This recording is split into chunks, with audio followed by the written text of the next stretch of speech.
Yeah. Hello. Okay, it is now 4:30. It is still December 6, 2022. We are the Carmel-by-the-Sea City Council. Call this meeting to order. Nova, could I get a roll call, please? Councilmember Ferlito? Here. Councilmember Tice? Here. Mayor Pro Tem Richards? Here. Mayor Potter? Here. Councilmember Barron is absent. He will be here later. He's attending the swearing-in of a member of the Monterey City Council, so he'll be here in a little while. Alrighty, that noted. Carrie, would you lead us in the pledge since this is your last meeting? Sure. Please stand and join me. I Pledge allegiance to the flag of the United States of America and to the republic for which it stands, one nation, under God, indivisible, with liberty and justice for all. Thank you, Carrie. Well done, as always. All right, extraordinary business. We have one item today that is a statement of support for the Guard and the Reserve. I've asked Bobby Richards, our only vet on the council, to read it. Bobby, would you do that, please? Yes, Mayor. Thanks. I'd be happy to. So, yes, I was in the United States Coast Guard in the reserves during the 80s, and I'm really proud and honored to read this out loud. And I'd like to welcome Leo. Leo, up to the podium. Okay, Leo, I'll read this for this is for you, but also representative of all of the other reservists or military that has served our country. So thank you very much. We recognize the Guard and Reserve are essential to the strength of our nation and the well-being of our communities. In the highest American tradition, the patriotic men and women of the Guard and Reserve serve voluntarily in an honorable and vital profession. They train to respond to their community and their country in time of need. They deserve the support of every segment of our society. If these volunteer forces are to continue to serve our nation, increased public understanding is required of the essential role of the Guard and Reserve in preserving our national security. Therefore, we join other employers in pledging that we fully recognize, honor, and comply with the Uniformed Service Employment and Reemployment Rights Act. We will provide our managers and supervisors with the tools they need to effectively manage those employees who serve in the Guard and Reserve. We appreciate the values, leadership, and unique skills service members bring to the workforce and will encourage opportunities to employ Guardsmen, reservists, transitioning service members, and veterans. We will continually recognize and support our country's service members and their families in peace, in crisis, and in war. Thank you very much, Leo. Thank you for your support.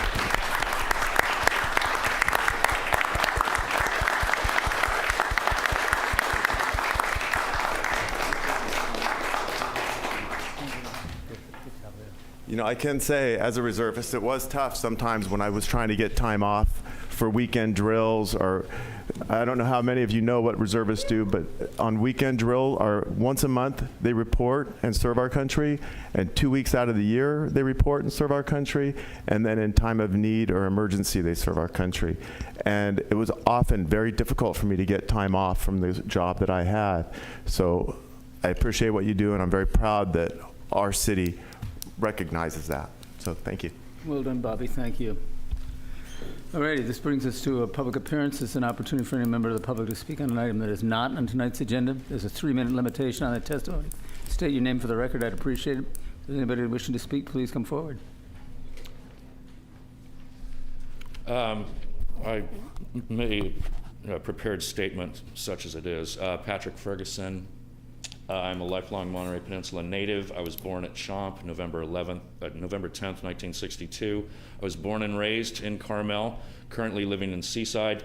I'm here to bring to your attention the gross incompetence and hopelessly inept mismanagement of Monterey Salinas Transit, service I've been using for 12 straight years, and the radical changes and drastic cuts that are going to take effect this coming Saturday.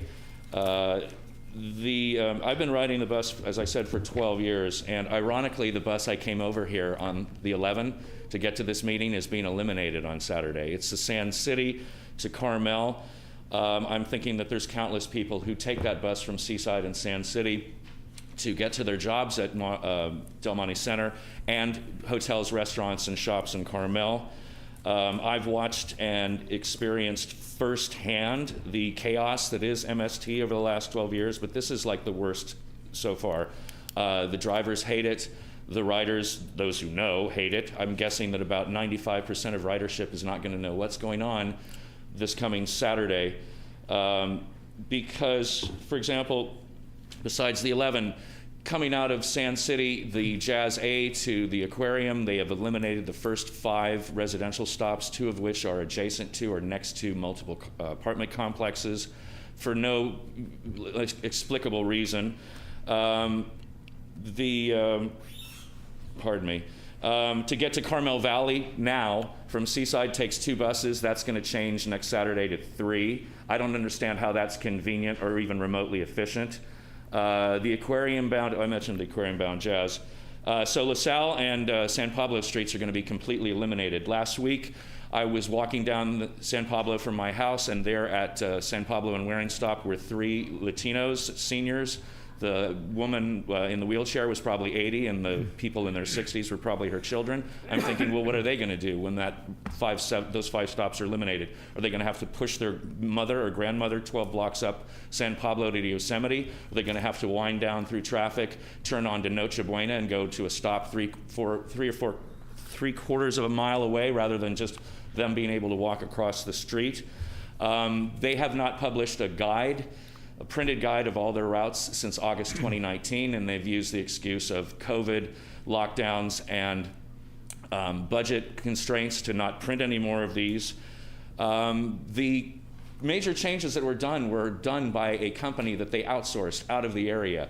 And I spoke to a gentleman who I guess is connected to the council as I spoke to you, Bobby, and you, Mr. Mayor, at the tree lighting, and I had to catch my bus to the crossroads. Patrick, your time is up. If you would just summarize briefly, I'd appreciate it. These buses, these cuts are going to affect seniors, disabled people, people trying to get to their jobs, especially people who have 2 or 3 jobs. It's going to have a drastic effect. I don't know how much interaction the city councils of the peninsula have with each other, but I'm calling on you, please, to investigate this company. This is just, it's going to affect a lot of people, and I would love to see interaction between Carmel, Monterey, Seaside, Pacific Grove, all the city councils. Patrick, if you leave to your keep an eye on this company, Patrick, if you leave your number, if you leave your contact information with Nova, Pardon me? if you leave your contact information with Nova, I'll make sure that Councilmember Barron reaches out to you. He is our representative to MST. You want me to leave it on, write a Yeah, name? yes, if you'd write, that'd be nice. Thank you. Okay, thank Is there anybody else? Fine. No Thank problem. You very much. Thank you. Please, I'm imploring you to look into this. Thank and, you. Keep an eye on this. Is there anybody else wishing to testify this afternoon? Thank you, Patrick. Thank you. Good evening, Mayor Potter and City Council members. This is Christy Hollenbeck from Stop Cell Towers in Carmel neighborhoods. Despite what you may have heard, our group is not against Carmel having good cell phone service. We stand for the village having a well-functioning cellular service in the least intrusive means possible. We exist because wireless operators want to put cell towers in residential neighborhoods because it is the cheapest way for them to provide highly profitable streaming services to compete with companies like Comcast. These new technology towers are not about better cell phone coverage. Carmel residents supported Stop Cell Towers in Carmel neighborhoods to provide the city with a best practices ordinance from arguably the best wireless attorney in the country. Mr. Campanelli wrote an ordinance that gives the city the maximum ability to control where cell towers go. We are puzzled as to why anyone would be opposed to that. In addition, he does not have a conflict of interest by providing advisory services to telecom companies, and you can be assured that he will work within the parameters of federal law. We are pleased that the city's recent meeting with Mr. Campanelli went well, and we eagerly await news on how the city plans to accomplish their clearly stated goal of creating the strongest possible wireless ordinance. We strongly support the city hiring Mr. Campanelli to provide wireless-related legal services. Environmental Health Trust just put out an article specifically listing communities throughout the United States that are protecting their interests by regulating cell towers, 5G, and wireless antennas from overly aggressive telecom industry wireless infrastructure deployment plans that often fail to consider important community interests. One of these communities was Dalton Gardens, Idaho, which was complimented for having exemplary radio frequency testing and strong pre-notification requirements. Mr. Campanelli wrote that ordinance. We have one of the most beautiful and safest towns in the world. Let's work together to protect this community from unnecessary cell tower proliferation. Thank you. Well timed, thank you. Appreciate it. Is there anybody else wishing to testify tonight? Hello. Hello. Hello and good evening, Mayor Potter and esteemed council members. My name is Nassim Moil. I'm actually the Public Affairs Manager for Picasso, but I did have a question for you. Wondering if you would take public comment on the item that is for a continuance this evening. I'm going to be specific to the item of continuance only, not the actual hearing itself. The hearing will be continued. If you want to speak to the reason why it's being continued, that's fine, but other than that, no. So you will accept public comment? As long as it's specific to the issue of continuance. Thank you. Thank you. Anybody else wishing to speak? Oh. That was a Zoom world. I hope I'll get there eventually. Yes.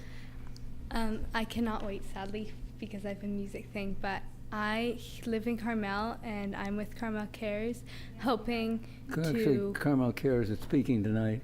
That's a timed item. Carmel Cares is actually on the agenda. Did you want to talk about Carmel Cares? But I cannot be here since I'm with, I'm in 8th grade, and I have a music thing. All right, okay, I'll take your testimony tonight. So I'm with Carmel Cares, and I'm in downtown detail and pickup posse, and it's really important to me as I want to be a marine biologist to help the beach. And mostly twice a week, I go around picking up trash with my siblings, and it's really a bonding time, and it's creating so much. And I've brought other students in my grade helping to clean up Carmel, and it's really been a thing that I'm trying to create a club at Carmel Middle School, helping to help Carmel with Carmel Cares, and it's been really important to me. Thank you. Appreciate you taking the time to testify. Thank you. Mayor, can I share a little story about that young woman? All right, you're pushing it, but okay. Really quickly. So she left. Well, the other day I was walking up the street and I saw her picking up trash, and I said, "Hey, thank you very much for doing that." And she said, "It's easy to do when you love where you live." All righty, with that in mind, is there anybody else wishing to testify tonight? Sorry, Mayor Potter. I do have to attend the Carmel Middle School musical performance with my daughter, who plays 3 instruments. I do want to just explain what a great mentor group that Dale and Janice and everyone at Carmel Cares has been to create future leaders in this city. Thank you for supporting them. Please do continue to support them. And also, Carrie, I want to thank you for your service. Thank you so much for your service to the city. It does really mean a lot to us. Thank you. Thank you. Appreciate that. Mm-hmm. Hello. I'm on my foot. I thought City Hall was the best place to say thank you as well for something else that's important that's happening. Most folks probably have seen by now the extensive newspaper coverage of this family that has come here from Ukraine that my family is hosting. And I want to say that when I was first looking into the program and doing the research about what was involved, I was told that it was really too much of an undertaking for one family to do, and that we should never do it alone because most hosts are like large groups. And I thought to myself, yeah, but I've been here a long time and I know my community. So we went forward, and it's going to be hard for me to not be emotional. I am so blown away by the support of this community for this family. I know it's an active community. That's the thing I love about it. I love how everybody is involved. I love how much everybody cares about this community and the people in it. And I was absolutely floored to see that it's even, I have a greater opinion of that than I ever did before. So I've never been prouder to be a member of this community in Carmel, and I have to say I've never been prouder to be an American. So I want to thank everyone who's contributed so far and all the support and outreach that we've gotten from the community, including a new bicycle today from Bobby Richards for the 14-year-old. So thank you again. Thank you, Victoria, for your testimony. Thank you for your efforts, too, and outreach. Much appreciated. Is there anybody else in the room wishing to speak tonight? I don't see anybody in the house. And is there anybody in Zoom land wishing to speak? There's Nova. Nancy Toomey. Nancy Toomey is out there. Okay, Nancy, you have your hand up. Yes, I do. I just wanted to extend an extra big, huge thank you to all of the teams that were involved in making the holiday festivities last Friday just a success. Public Works, the Community Activities Commission, the Community Activities Department, the Volunteer Police Team, and I'm sure there's many more tied to the city, the performers, especially with the youth that were so exceptional with all of their song and dance and et cetera. It was just outstanding. Ben Beasley as our MC and Santa and the band that was there in the park, et cetera. The menorah lighting, the tree lighting, the charm and the character of our village and the forest by the sea just shined big.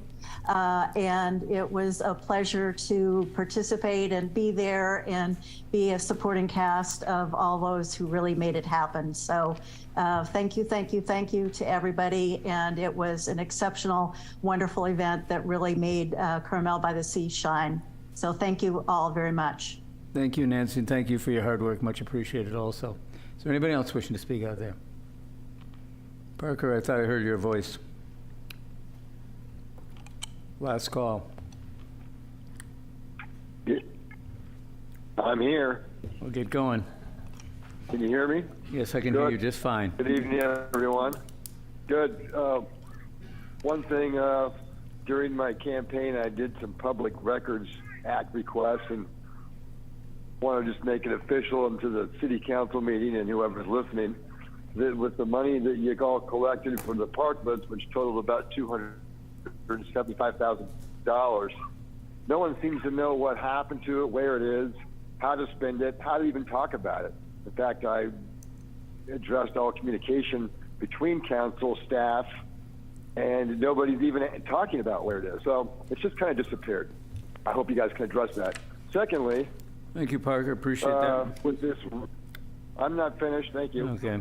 Secondly, with this RENA allocation, everyone seems to be real excited about how they can probably fail at doing this. I mean, the last cycle we had 31. The previous 8-year cycle we had 32. We weren't able to accomplish those goals, and now they're trying to tackle 349. When I've submitted extensive information regarding the state controller who conducted an audit on the housing allocation and found there to be many, many discrepancies. And the numbers are just simply way overinflated. How do you go from 31 to 349? It would appear that we're being set up for failure. And maybe that'll just take the ease off of Carmel because the state will just take over and they'll start zoning up, meaning building 3 or 4 or 5-story buildings, or just taking over the projects themselves. We can't let that happen. And you seriously need to think about joining a class action suit to sue the housing authority and this RENA allocation because the numbers are not in our favor. The outcome is not good for Carmel, and no one seems to be taking it seriously. I've gotten no response from any one of you council members or staff members that I sent all this information to.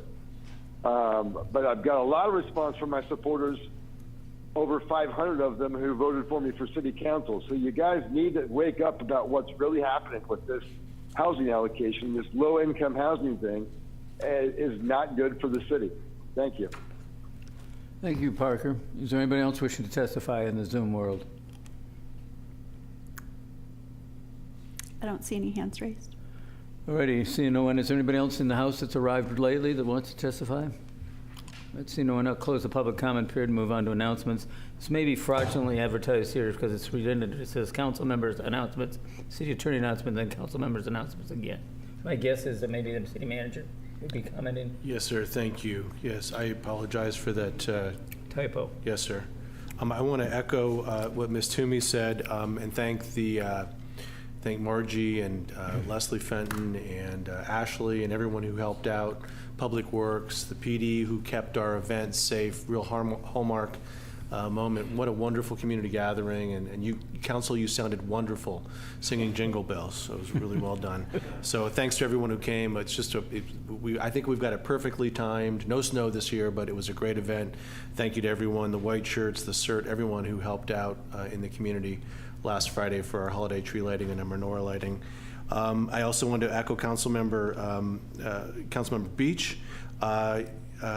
Just so proud of the Carmel-by-the-Sea Rotary, which held a fundraiser last week for the family who Victoria and her family have adopted from the Ukraine.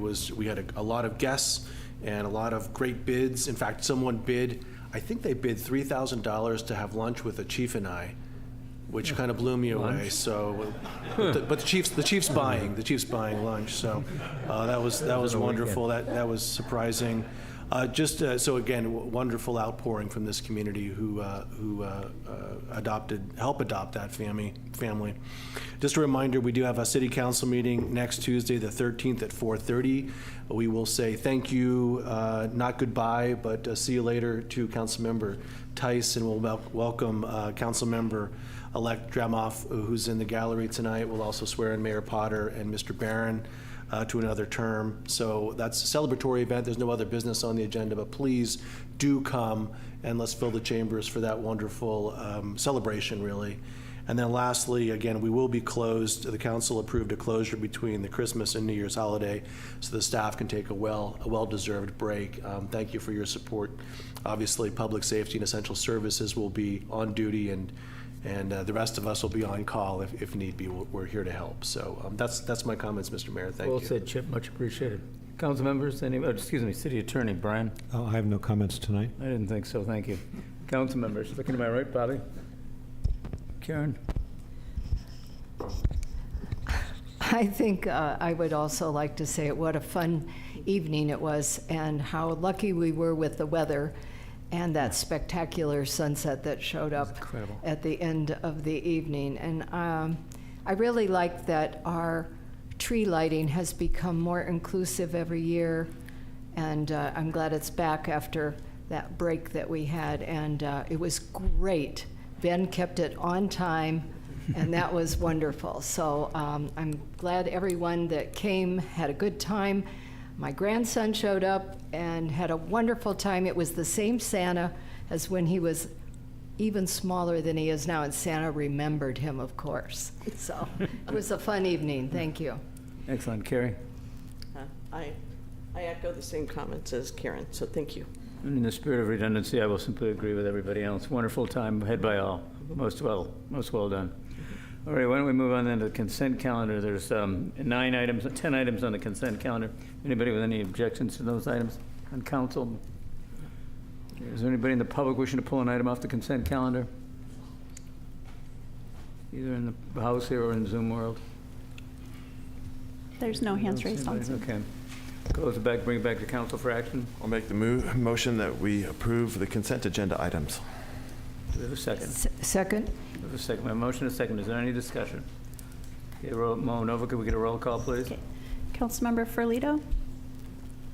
Yes. Councilmember Tice? Yes. Mayor Pro Tem Richards? Yes. Mayor Potter? Aye. Motion carries 4 and 1 absent. Well, this moves us on then to the actual orders of business tonight. We do have a presentation, a resolution accepting donations from Carmel Cares. Bob, I believe you're directing this. Yes, thank you, Mayor and members of the City Council. I'm going to get this started and turn it over to Dale Byrne in just a few moments. Well, I won't be able to top the 8th grade student who loves where she lives, so I'll just have my mundane little speech here.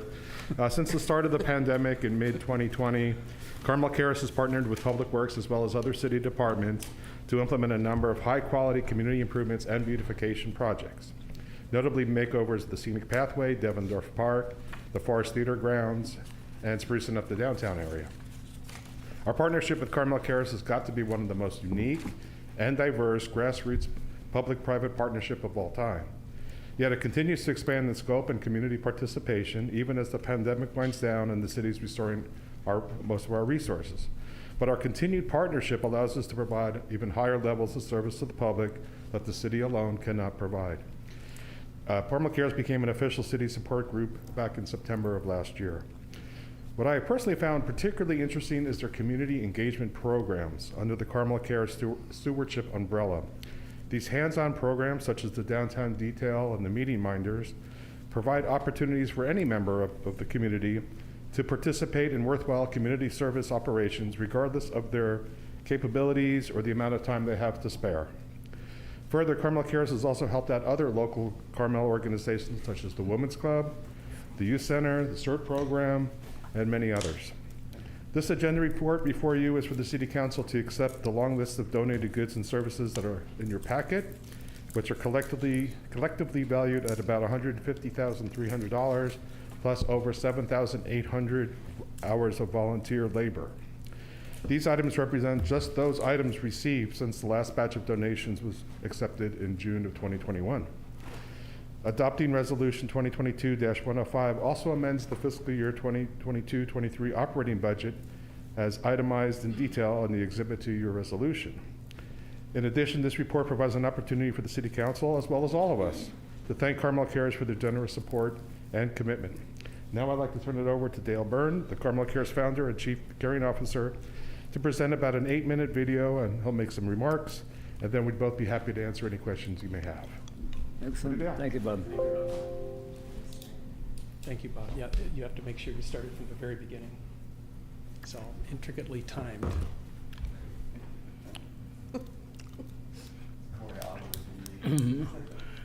Thank you, Bob. And thank you, Mayor Potter, Council members, City Administrator Rarig, and the others who were in attendance for providing us the opportunity to share some thoughts about Carmel Cares. We are honored to be in a position to make a significant difference in our village, and have been working consistently over the past 2.5 years to achieve our mission of keeping Carmel-by-the-Sea beautiful, safe, and inviting while taking it from special to spectacular. With the help of the city, our volunteers, and partners, we have been able to influence not only the beauty and safety of our community, but have also engaged our neighbors in significant ways. COVID had many negative effects, but in our case, the challenges it created for the city encourage passionate people to find each other and create a volunteer movement that works 7 days a week, making a positive impact. Over the past year, we've worked with local videographer Mike Buffo at House of 8 Media to document this story in over 40 videos. We've made a compilation of clips from a few of them that will let our volunteers speak in their own words about their passion. We'll hear first about the Pickup Posse.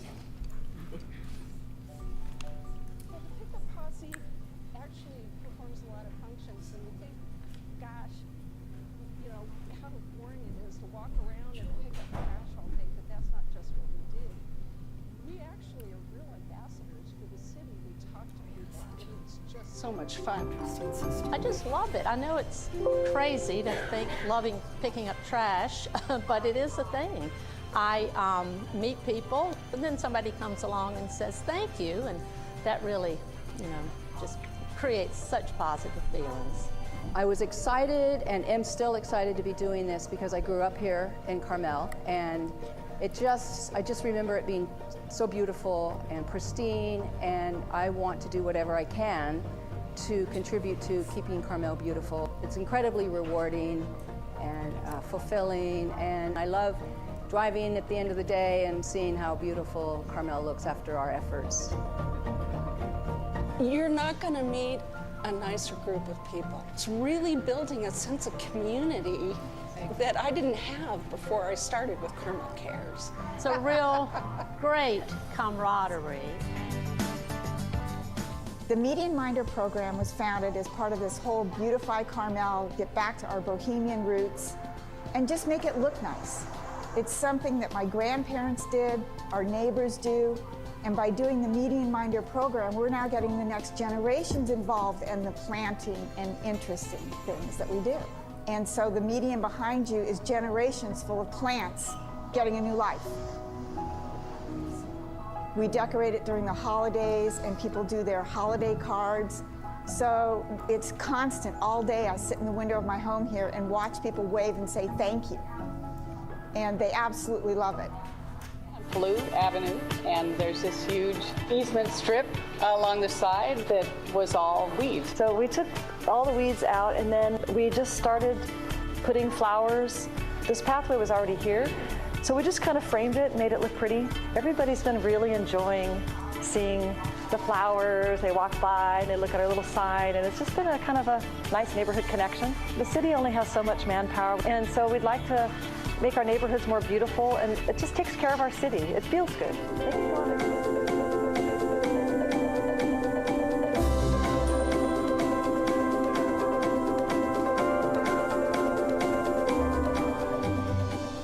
Amazing project we're doing, completely community driven. We've got 3 Rotary clubs here today. We got the Girl Scouts, all these hands pitching in to make it a better place, all doing their part today. I brought my troop, 35607 of Carmel, and they range around from kindergarten to 2nd grade. And I brought 8 of my troop members. My scouts are here, and they're over on the hill, and they're planting wonderful plants to beautify our wonderful forest theater for everyone to enjoy forever. We're fighting climate change, helping these endangered critters find nectar plants, host plants, and really make this place bloom with butterflies, bees, birds, and all kinds of migratory critters that come through here through the year. We're going to call this very special area that all the troops, the scouts are over here planting and doing such hard work, so we have decided to call it Girl Scout Alley.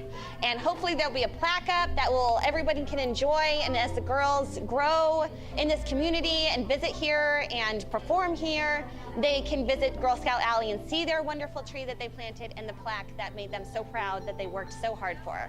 I hope this project inspires many, many more in the city of Carmel, because we really could be the most habitat-rich city and be a great example for the world.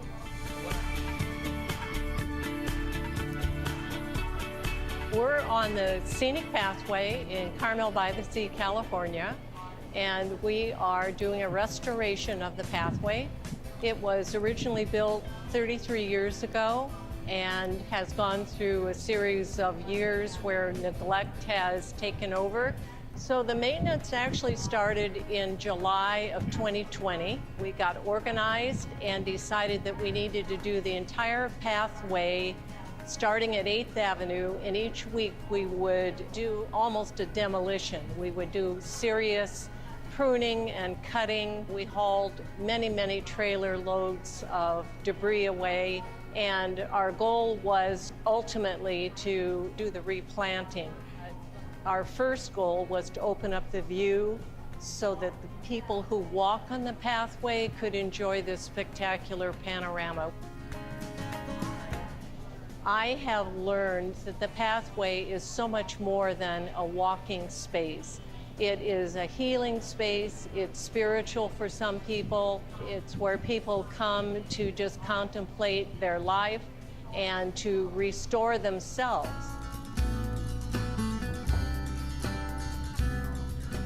Carmel Cares, I gotta say, I really enjoy the working relationship and the team effort we put together in accomplishing things that we have a shortfall on. I mean, whether it's beautifying our center medians, our what we call mini parks and scenic pathway.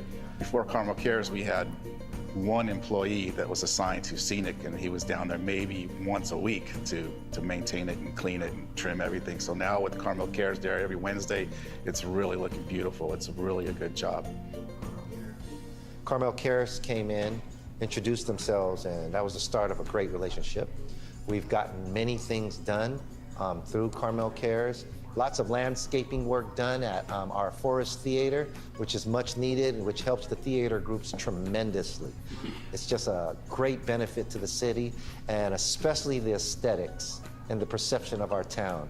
Carmel Cares' fingerprint in tandem with us is really showing, and we're hearing the positive comments. Silver lining to every crisis, Carmel Cares, silver lining to the current crisis that we are getting through. It's always great to see people being so happy, making our community spectacular. You can see the full-length version of those videos and many others on our website, Facebook, and Instagram pages. We're pleased to have developed close relationships with many other service organizations in the business community.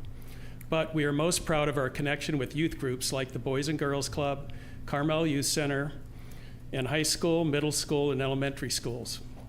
It's rewarding to give our youth opportunities to keep our village a beautiful place. They are the future of Carmel Cares, and we are seeing to it that they have as much passion for our mission as we do. We know what a privilege we've been given and greatly value our evolving partnership with Public Works, city staff, and the council and commissions.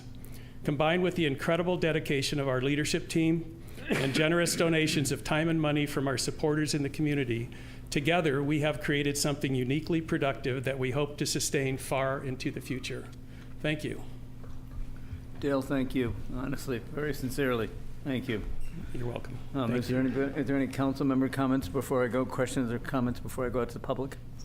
Well, I'll be happy to join in with a hearty thank you. It's amazing what this group is doing and all the opportunities that you've given people to help and also the donations that you've made. I just saw in Carmel Magazine, they celebrated the donation that you gave to the mock trial team. And so thank you very much to you and your entire team.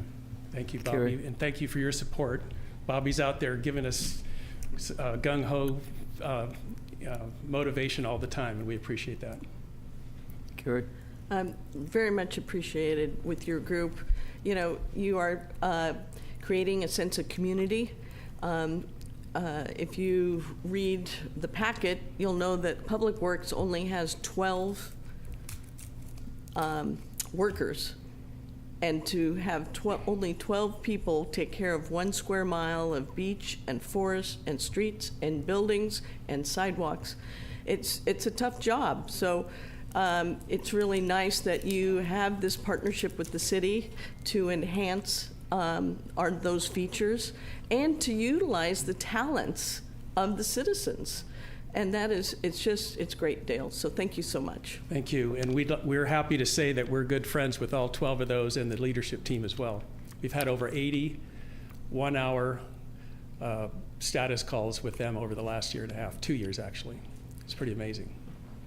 Dale, I'd just like to say to all of the volunteers at Carmel Cares, and I am one of them occasionally, I am a median minder, yes. Your creativity and your inspiration for continuing to find more projects and come up with clever names has been an incredible public-private partnership. And I'm not sure that everyone understands how important it is to have public-private partnerships, because private people and nonprofits can do one thing and public entities can do other things. And when we join hands, we become stronger because of it. And we have wonderful volunteer groups throughout this city.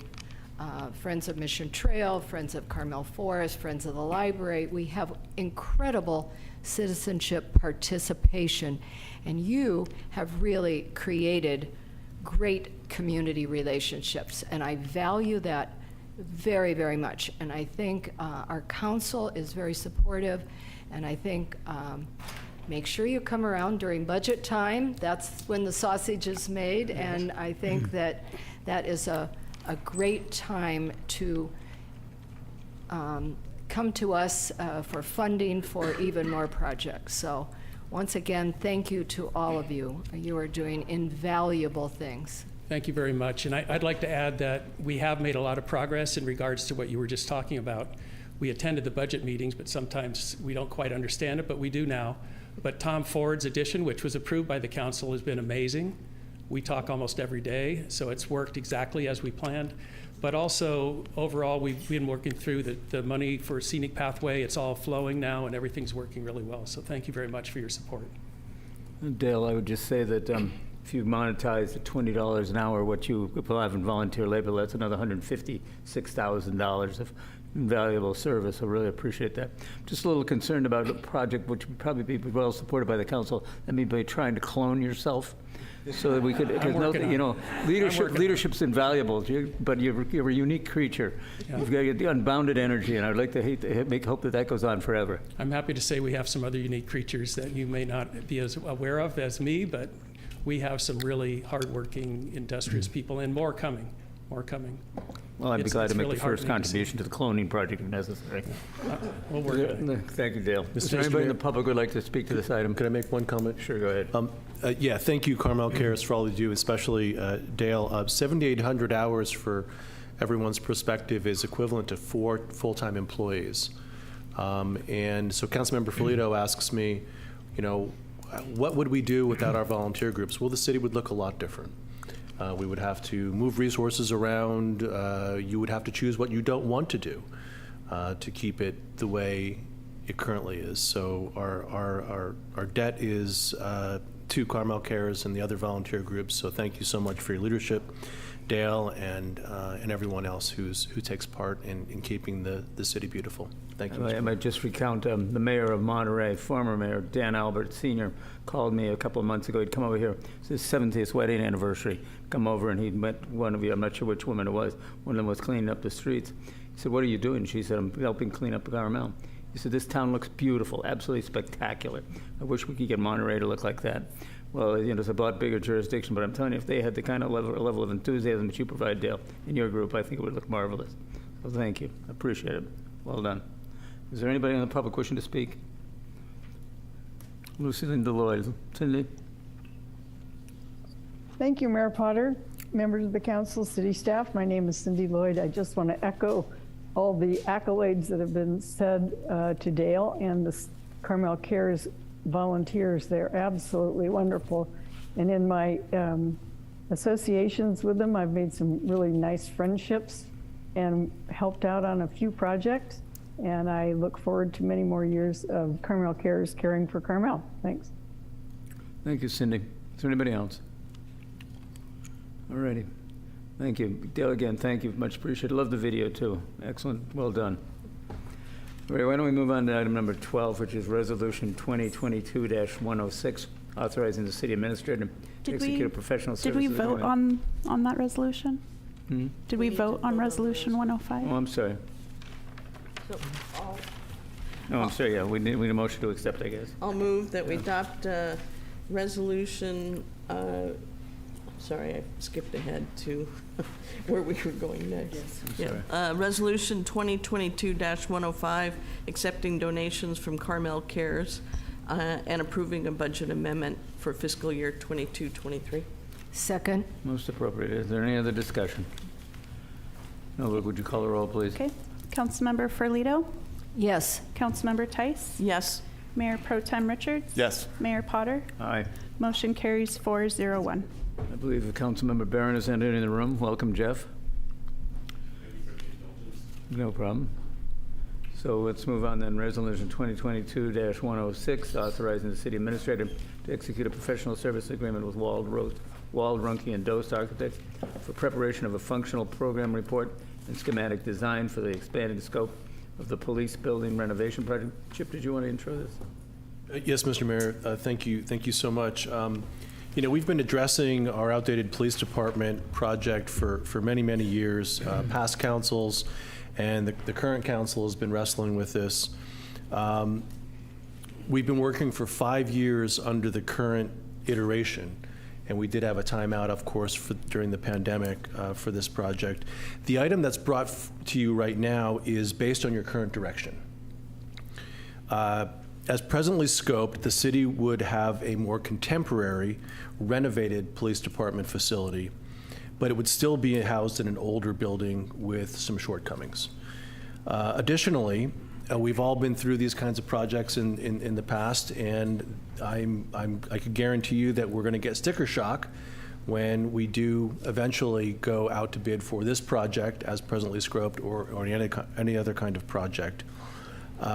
That said, there is value in proceeding with the item as presented to you right now. Alternatively, and this was again presented to you many years ago, about 5 years ago, by Mr. Harari, we had a suite of options available to deal with the PD in its present state or an expanded state in some kind of a specific plan or master planning effort. So you do have the option tonight to step back and look more comprehensively at this project and its association with other properties.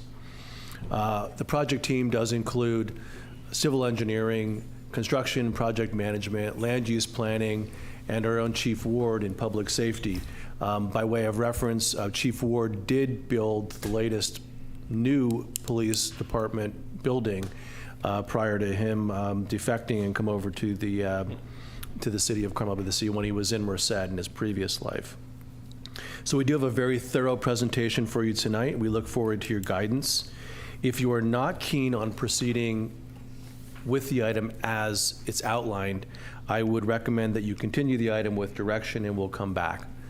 So with that, Mr. Mayor, I'll turn it back over to you, sir, for the presentation or anything else you'd like to do. Perhaps we should have some discussion about is there a will of the council to go ahead with it as proposed in this short form, which is just simply the remodel of the facility as it is. I think that's the question you're posing, right?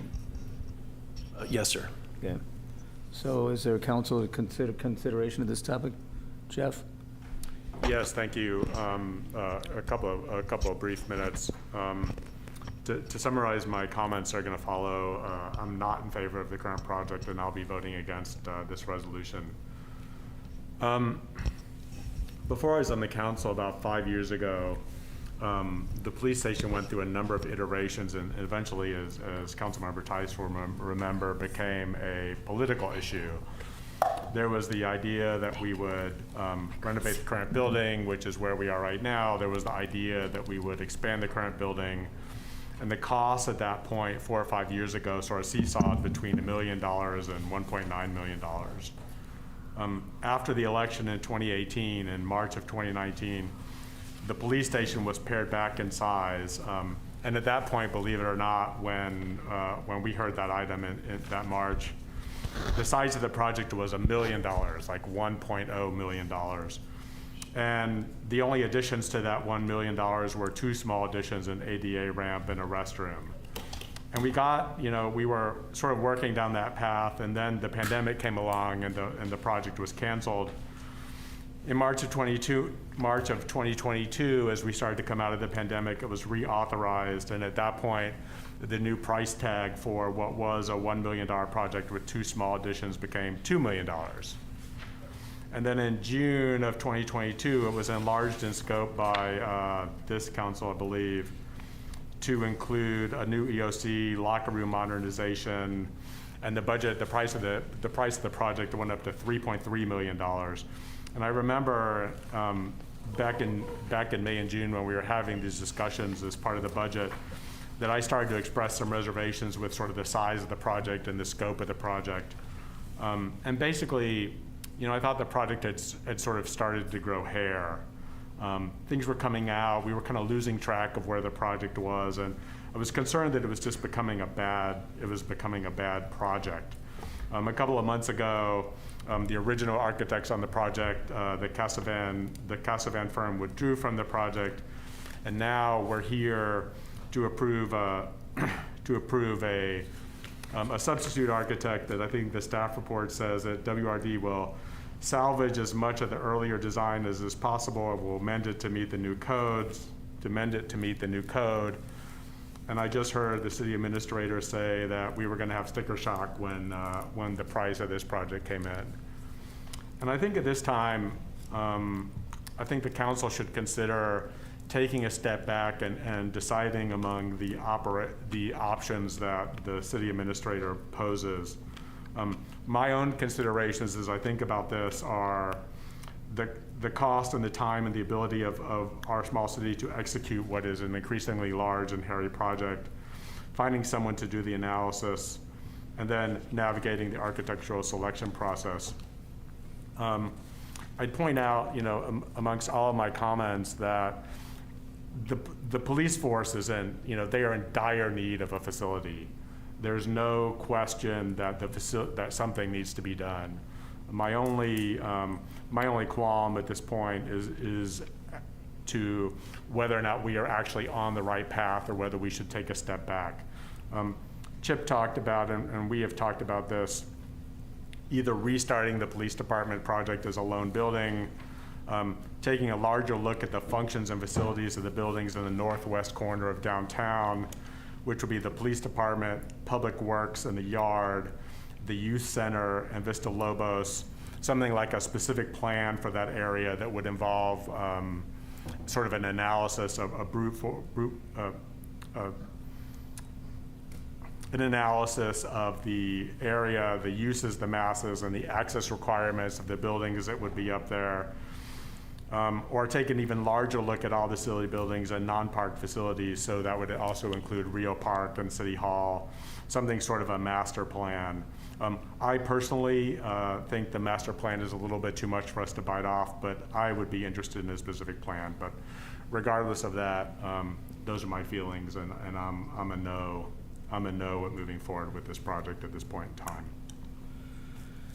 All right, do we want to continue the discussion around this aspect of it? I kind of tend to agree with Jeff in that I think there's other issues up there that are part of this grand campus there, where we could actually make functions better for the Public Works Department, maybe also collapse some of planning's operations into Vista Lobos, those kind of things that we have had discussions about. Seems like we annually put a Band-Aid on these projects.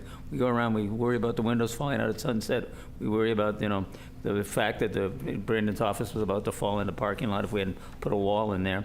We've kind of let these things go without taking a more holistic look at the whole entire project, that being our entire campus. I agree, Jeff, it'll be a bit much to go ahead and try to include everything, but if we were to look at this, the Vista parking lot area and that building there, I think there's opportunities there.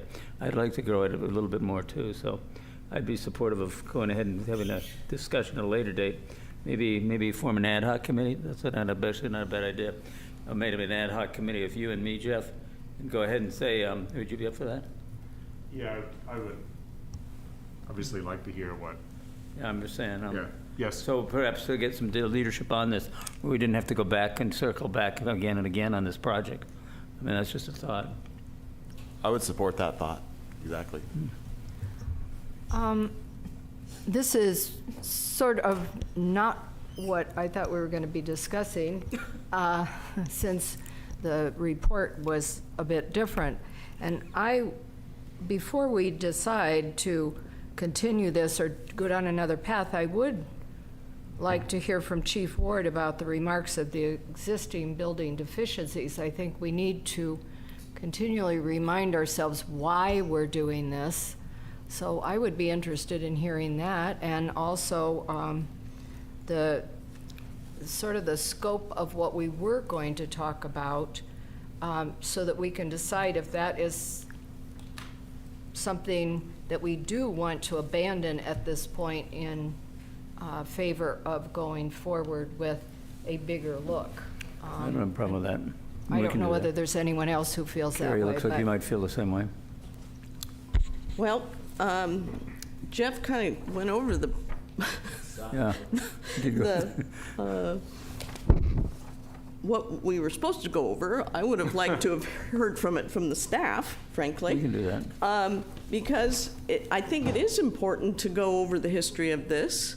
I'm really concerned that we want to make it an even bigger project by including public works and so you talk about losing scope. We're talking bigger project, that longer planning, and it still doesn't get done. So that's where I'm, as on my last meeting, I'm a little concerned about. So I understand maybe taking a look at other options in terms of not just going with this architect, but going on a bigger scope, I am not for. I think we need to keep it to the police station, and we need to, we have been talking about this, well, like I said, I'd love to hear the report that was planned, so that people understand what type of decision we are making tonight. Okay. So that said, why don't we have the report? What do you think? Thank you. You good with that? Yeah, absolutely, Mayor. I would just conclude by saying, my comments, sir, by saying I view this as our most important capital project. This is a 24/7, 365 facility. We have our police officers who protect and serve so valiantly, and they basically live in this facility. We updated the fire department years ago. This is a building that needs attention. So I want to honor them. I want to have, we're an A+ city. We need to have an A+ police facility. So I understand where the mayor and Mr. Barron are coming from. We do have a presentation, and then you can give us direction. All righty, the floor is yours, gentlemen. Okay. Well, thank you, Chip. Thank you, Mayor. Thank you, members of the City Council. This is about maybe a 10, 12-minute presentation, which I think will help to identify how we got to what you have before you today. And then certainly happy to hear any kind of direction you have from that point. Okay, a little bit more of the project history. Councilmember Barron provided some of this, but I'm going to kind of overlap a little bit. The project started in mid-2017, and from 2017 through 2019, there were 5 alternatives that were evaluated by the architect: master planning or enlarging the project, and various wings were considered as part of those alternatives. Of those alternatives, 2 were selected to be designed. Those were essentially fully designed. Design number 1, which was the $1.9 million version, that had 2 expansion wings, which was an EOC in the southwest corner and some other rooms in the southeast corner on the patio. That project, when it got to 1.9 million, the council downsized the project. We took 0.9 million and put it into other uses, and the project was 1 million. Then design number 2 is redone. It had no expansion wings. It was mostly interior renovations, but it did include renovation of the dispatch room. There was an ADA restroom, ADA access, modifications to the offices, re-roofing, which is needed desperately, HVAC repairs.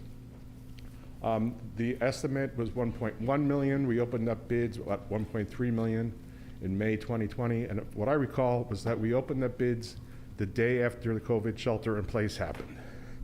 So timing was bad and the bids were just a little high, although they were competitive. So in June 2020, council rejected the bids and unfunded the project at the time. As Councilman Barron mentioned, back in March of this year, $2 million was added to an amended CEIP for last fiscal year to restart the project, essentially covering back to the design of the design number 2, design intent number 2.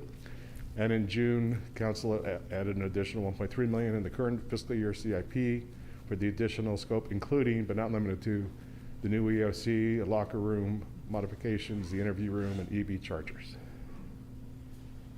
So what else is different now? Well, a bunch of things. The prior project was based on the 2019 building code.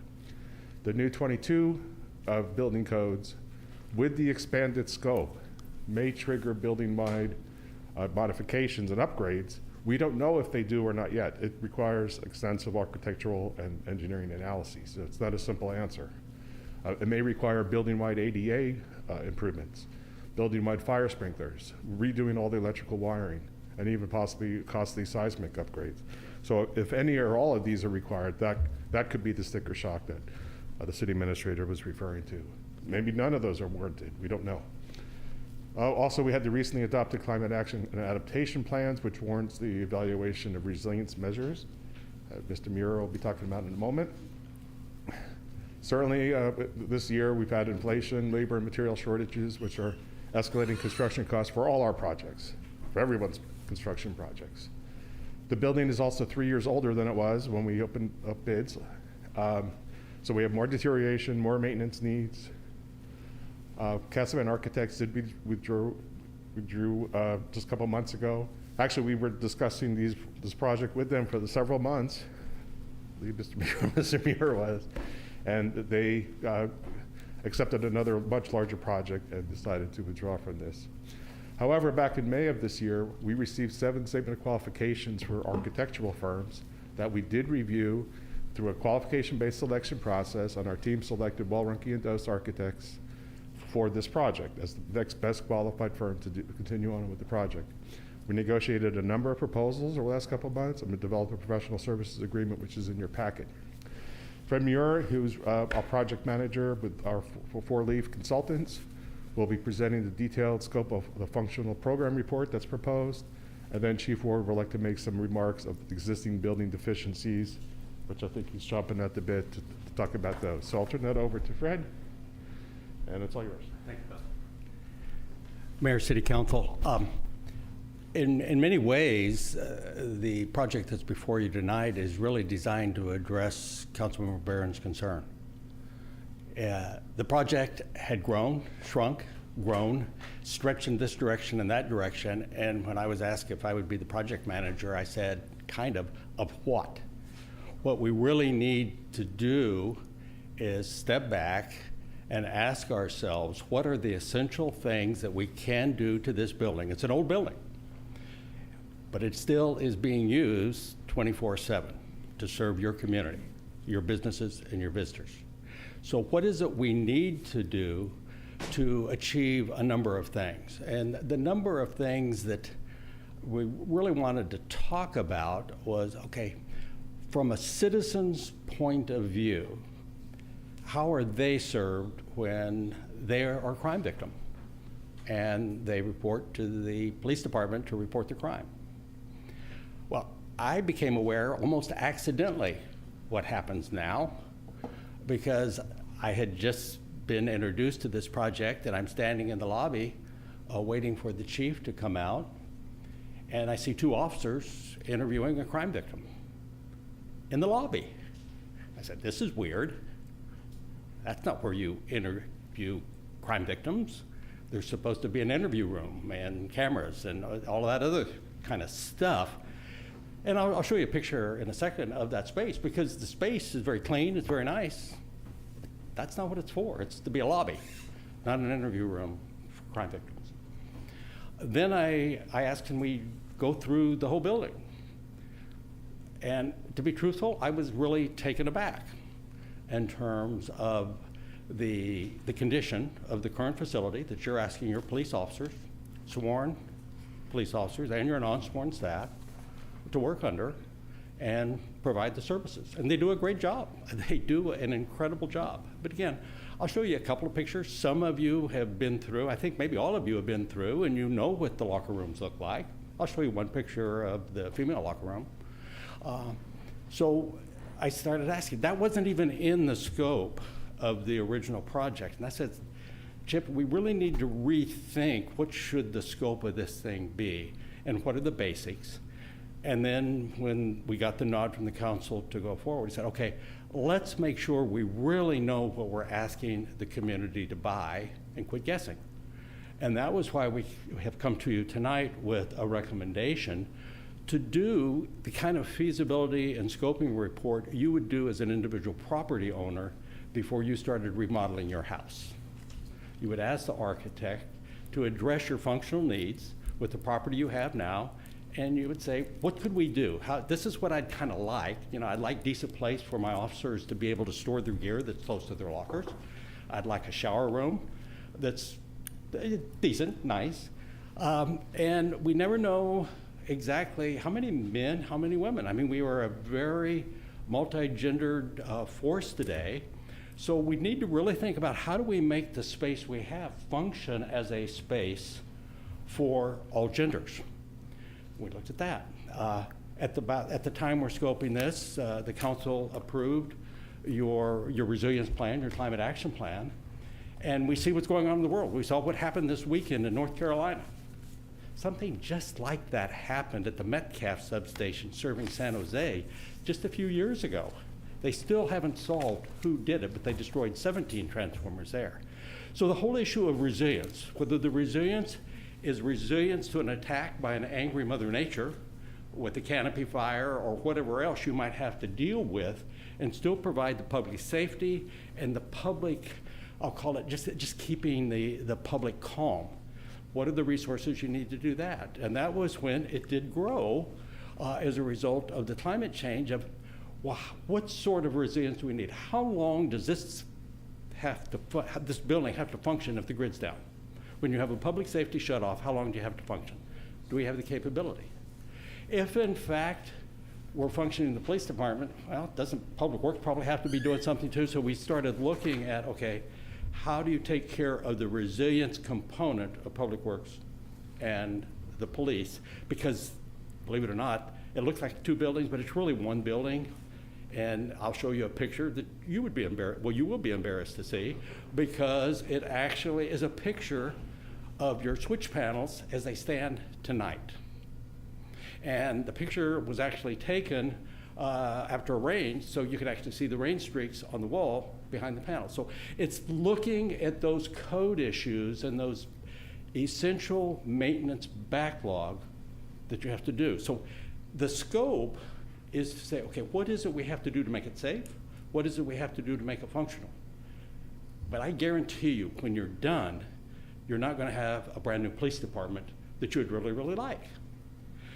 The question will be is it worth the investment to achieve these goals while we look at that larger plan, whatever it may be in that specific plan, or the return just isn't worth the potential cost of these goals, and let's just sideline it. So it gives you an opportunity to make a choice if you decide to go forward.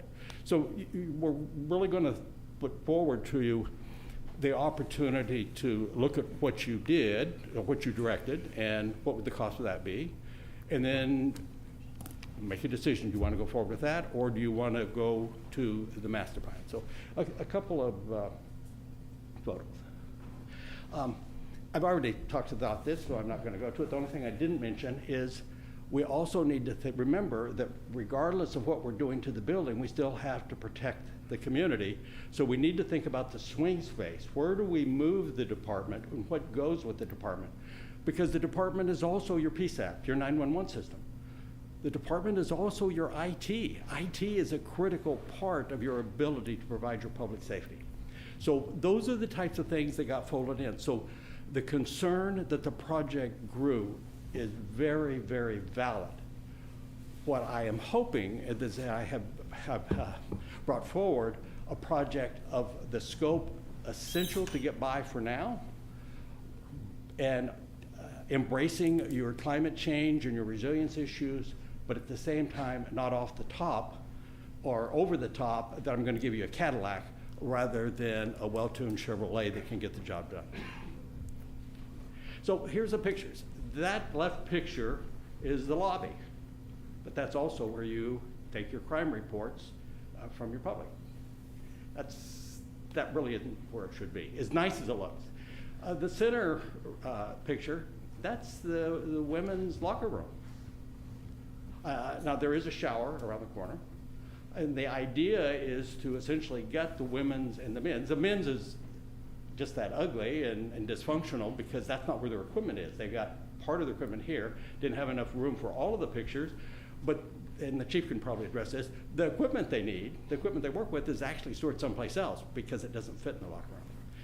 The piece on the right is the electrical panel, the wall in the bay of the Public Works Department, and it says hazard, do not touch these light switches.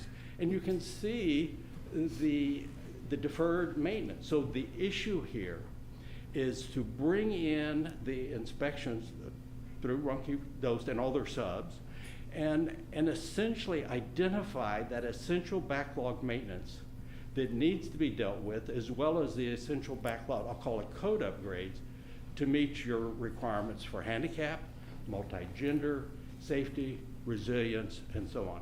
So that's what we have brought forward to you.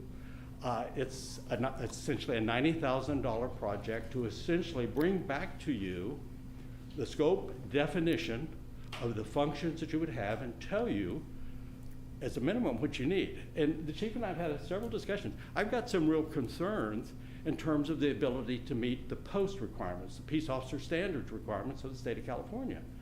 Right now, I know there are places where it doesn't meet standards, but it's old and decrepit, so you can kind of wink at that a little bit. But as a minimum, you got to make sure you're meeting the standards for evidence storage. You don't want to lose a trial because of poor evidence storage. So those are the things that we are proposing that we would look at in the scope of this. bring the report back and say, do you really want to go forward with this? And here is our current working estimate at midpoint of construction, and try to deal with some of the sticker shock. We can bet that anything we bring back a year from now is going to cost more. Nothing is getting cheaper. So you really are at a crossroads, and there's no bad answer. There is not a bad answer. You can take on this project as the first step to a larger project, or you can say, no, we're not sure we want to make this level of investment. We want to go for the larger planning project for that segment, because in a real emergency, you're going to need the youth center. You're going to need the public works yard. You're going to need the storage of fuel so you can run the generators to keep your communications and your internet going. You're going to have to be able to provide cell service during, I'll call it a resilience exercise, or worse, a real tragedy that the city is trying to respond to. So that's what we're trying to propose based on your previous direction. As I say, there's no bad answer. Any movement forward to a first-class public safety capability is a good step forward. It's just which path is best for this city council. Did you want to ask I have Fred a any questions before I question. ask the chief? Is the chief going to testify? I'd like to ask Fred a question, ahead. if I could. So this other idea, the bigger project that might involve Vista Lobos, wouldn't that also need an analysis of that property to see what could be done there? So we would have to have an analysis. Well, So we could compare? I'm an engineer, so I'm not going to practice planning without a license. Okay. And he doesn't practice engineering without a license. But yes, ma'am. But the planning exercise first is planning is much more a land use function. What is the best position for your various land uses, and do you have the space? After you pick the land uses, you then have to do the same feasibility, functional feasibility study that you're going to do at the front end of any project to make sure you know what you're buying, because until you've done that analysis, you can't tell the architect to design it in detail. So yes, ma'am, you would ultimately need to do it, but you really would need to go through a planning function first that I defer to Chip on. The engineer nailed it. Great job, Fred. Thank you. Great answer. I have a question for Fred.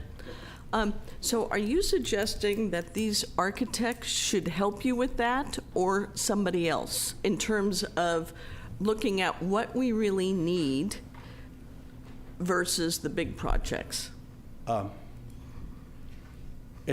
Well, we have engaged Wald, Runke, and Dost, primarily an engineering firm, but they do planning. I mean, they planned the downtown of Monterey. I mean, the current downtown Monterey was the Wald, Runke, and Dost master plan that they did for our business association, to be truthful. But what we have engaged them to do right now is to provide us, using the same sub-consultants that Cassavad did, because they share the consultants, it's a small community, to make sure we know what is the real backlog of essential maintenance that you have to take care of for safety. I mean, we can't have water sheeting down our walls. We can't do that. We need to make sure that his police officers can function. So they are going to do a schematic design, which is about 15%, that will allow us to make I'll call it an informed decision, allow you to make an informed decision on what pieces do you want. And you need handicap access. What does it cost? And what does it cost today? Where we've gotten tripped up is anytime you start working on an old building like this and you do so much work, you start tripping over the code requirements that you got to bring the whole building up to code. Just like you would do your own property, your hotel. If you were doing something of magnitude, you'd have to bring the whole thing up to code. So basically, we're applying the same rules to the city that would be applied to your constituents, because you need to be to current code, and the code has changed and it's gotten more expensive, to be very, very true. Does that answer your question, ma'am? At this time, thank you. Chief, welcome. Mayor and members of the council, I'm not really sure which direction to go now, but when people ask me what the biggest surprise about coming to the city of Carmel, it always has been the police department. I was very shocked to see what I expected would be kind of a Carmel as being, one of the most beautiful places, and to have and go into a police department that is in such need of pretty much everything, because it's just not what anyone would have expected. And so what I'll say now, because I think they've said it pretty well, is the project I worked on before,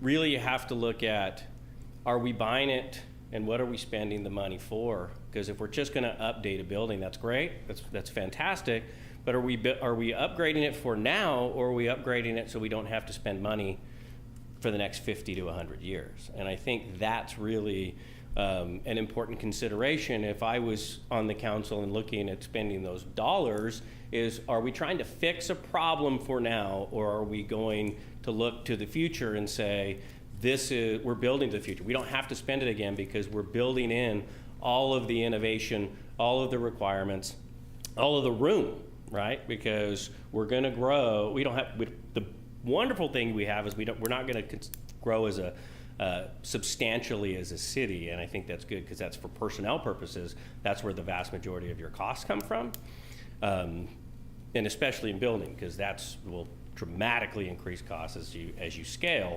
But we don't have the necessity of major scale, but we're at a point in a building that just doesn't have any of the normal things that are required in today's police department.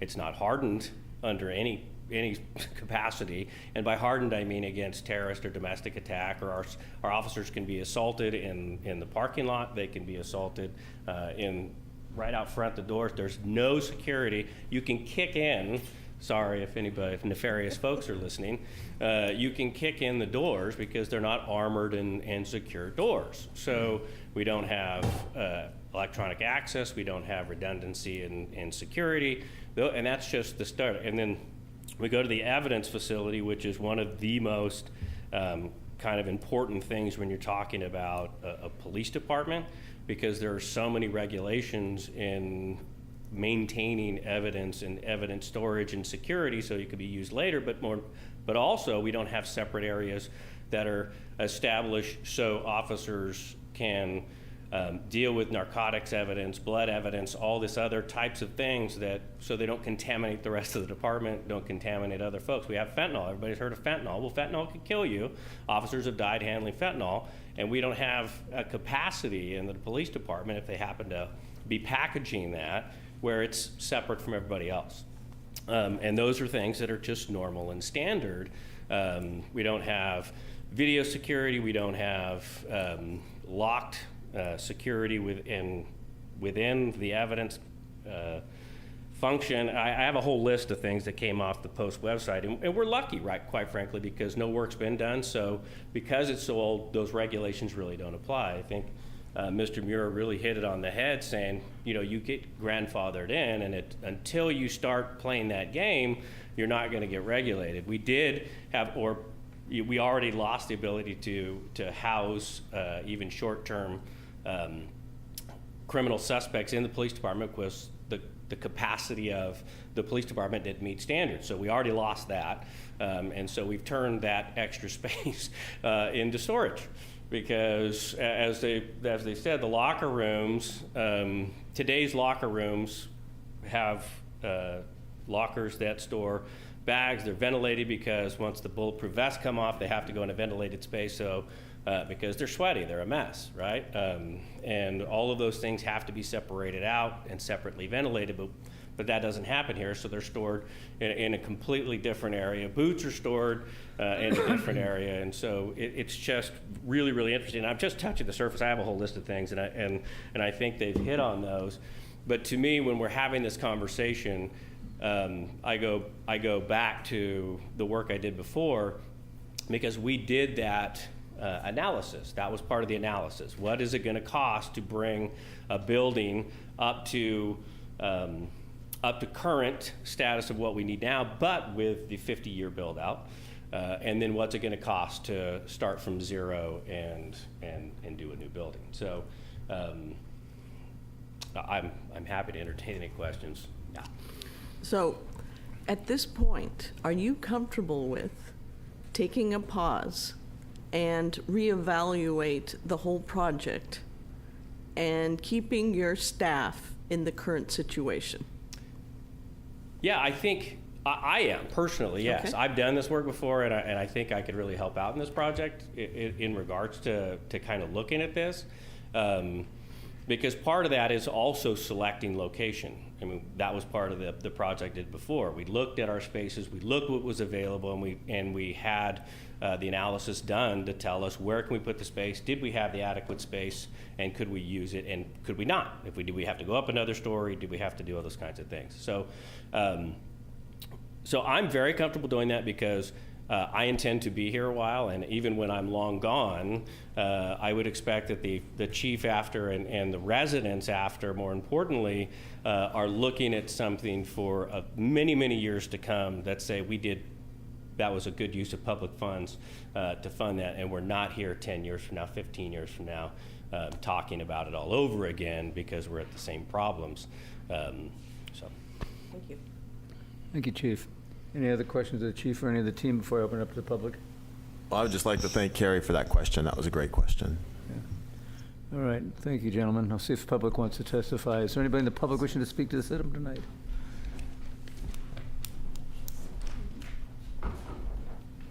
Oh, hello. Hey.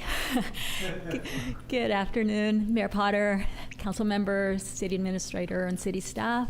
Thank you, Chief Ward and Mr. Muir, for the presentation. I agree with many of the statements that Councilmember Barron and Mayor Potter made, and I would certainly support forming an ad hoc committee and taking a pause on this. This building has really served its purpose. It was built in 1966 to mark the city's 50th anniversary by architects Will Shaw and Walter Birdie. Once you start one of these projects, which is like a Band-Aid type project, there's really no end. The costs really tend to go up and escalate, and this could easily end up being a $5 or $6 million project. I would like us to think big and have a master plan and a long-term vision, and perhaps, as was mentioned, we could move the police station and public works to Vista Lobos and construct a brand new state-of-the-art building for our police officers, as they deserve the best. And certainly we could also repurpose the current building perhaps into affordable housing. That could be something we could look into so it can have a new purpose. And lastly, I do have concerns about the city hiring the same architectural firm as the one that Mr. Pastor is using for his project on 5th and Dolores. So thank you for your consideration, and I look forward to joining all of you. And just for the record, time. Your name is? Oh, Alessandra Dramob. Councilmember-elect. Thank you. I appreciate it. Thank you. Yeah. All right, is there anybody else wishing to speak tonight in the room? Hello, Dale Byrne. I haven't thought my comments through, but I have to say something. Couple weeks ago at our status meeting with Public Works, I had just seen that we're going to spend $150,000 on a shoreline study of some sort, and then I went back and I saw we'd done another study like that a number of years ago, and another one, and 30 years ago they had instructions on how we should manage the shoreline, most of which has never been done. And I'm just wondering, the Forest Theater, we basically redlined our own building and shut it down and redid it finally, which is good. But I'm having to put an ADA spot in for the picnic tables at Forest Theater. And in the process, I went back and read the ADA document that we did for every building in town. And there were probably 20 things at Forest Theater, none of which have been done. So at some point, we have to stop doing studies and start actually doing some of these things. Carmel Cares has become a significant maintenance operation, and we're going back and cleaning up a lot of the things that haven't been done in some of these areas. I spent a lot of time at Forest Theater, and it takes a lot of hard work and just discipline and commitment to get these things done. And I really challenge you to finally pick a project and get it done rather than studying it, because we spent a lot of money on studies that we never acted on. And I would really love for this to be one of them, because it's sad. It's very sad what our police department has to do, and it's hard to hire people, and it's harder to hire them when you have a building like we have. So I know that you can do it and you're up to it, so let's attack this and get it done. Thank you. Thank you, Dale. Is there anybody else in the House here wishing to speak tonight? I don't see anybody. Is there anybody in Zoom world available with a desire to speak? All righty. Close public comment, bring it back to council for direction. So originally, Carrie, go ahead.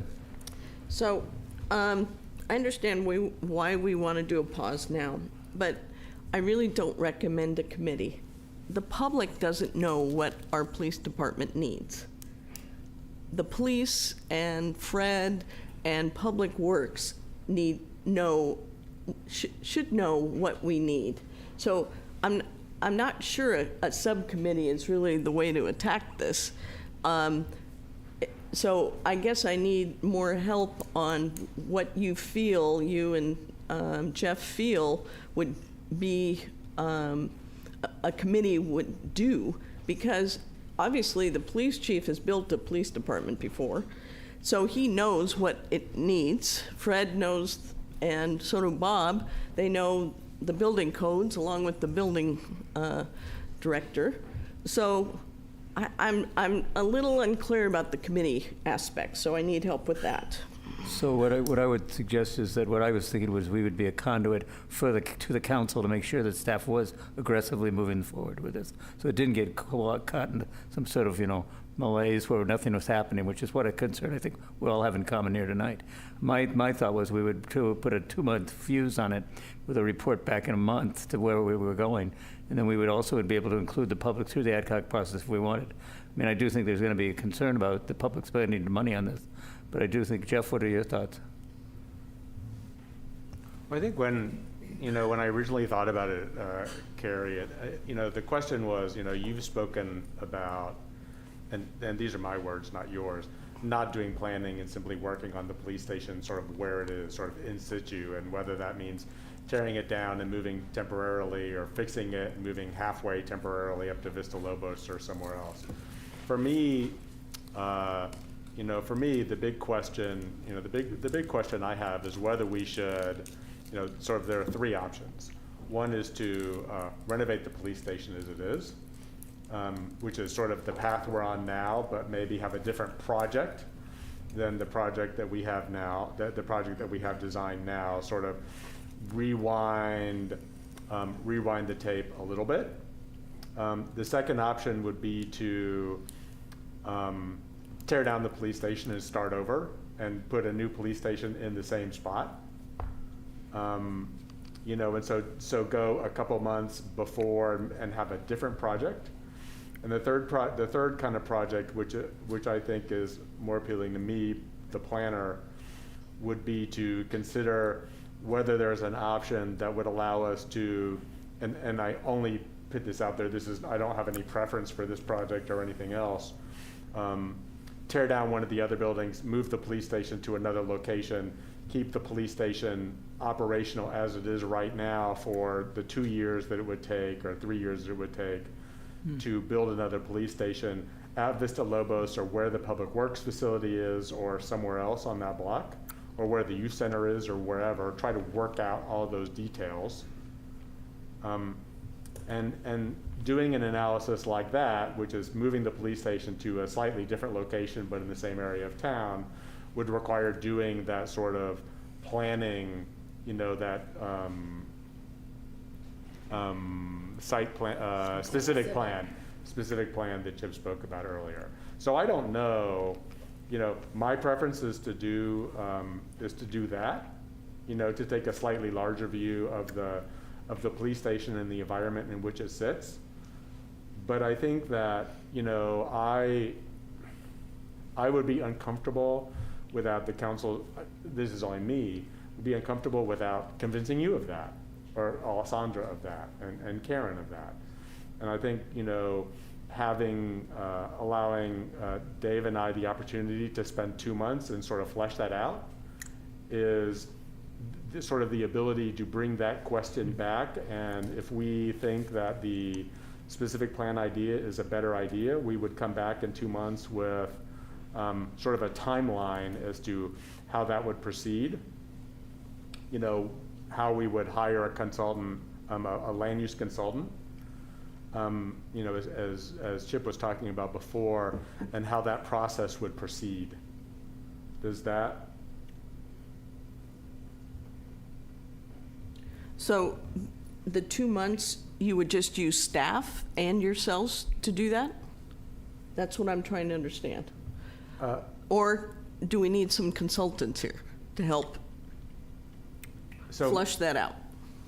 So my guess is that it would be staff and a little bit of consulting time, a little bit of a project manager time, whether that's Fred or someone else, to do that. But it would not be the land use consultants. So it would not be WRD or, you know, sort of a big land use consulting firm. That would be sort of the next step, you know, if the council gave the go-ahead in February. We would come back with a potential contract to do that work over the course of the months after February. So the answer to that would be no. May I say something?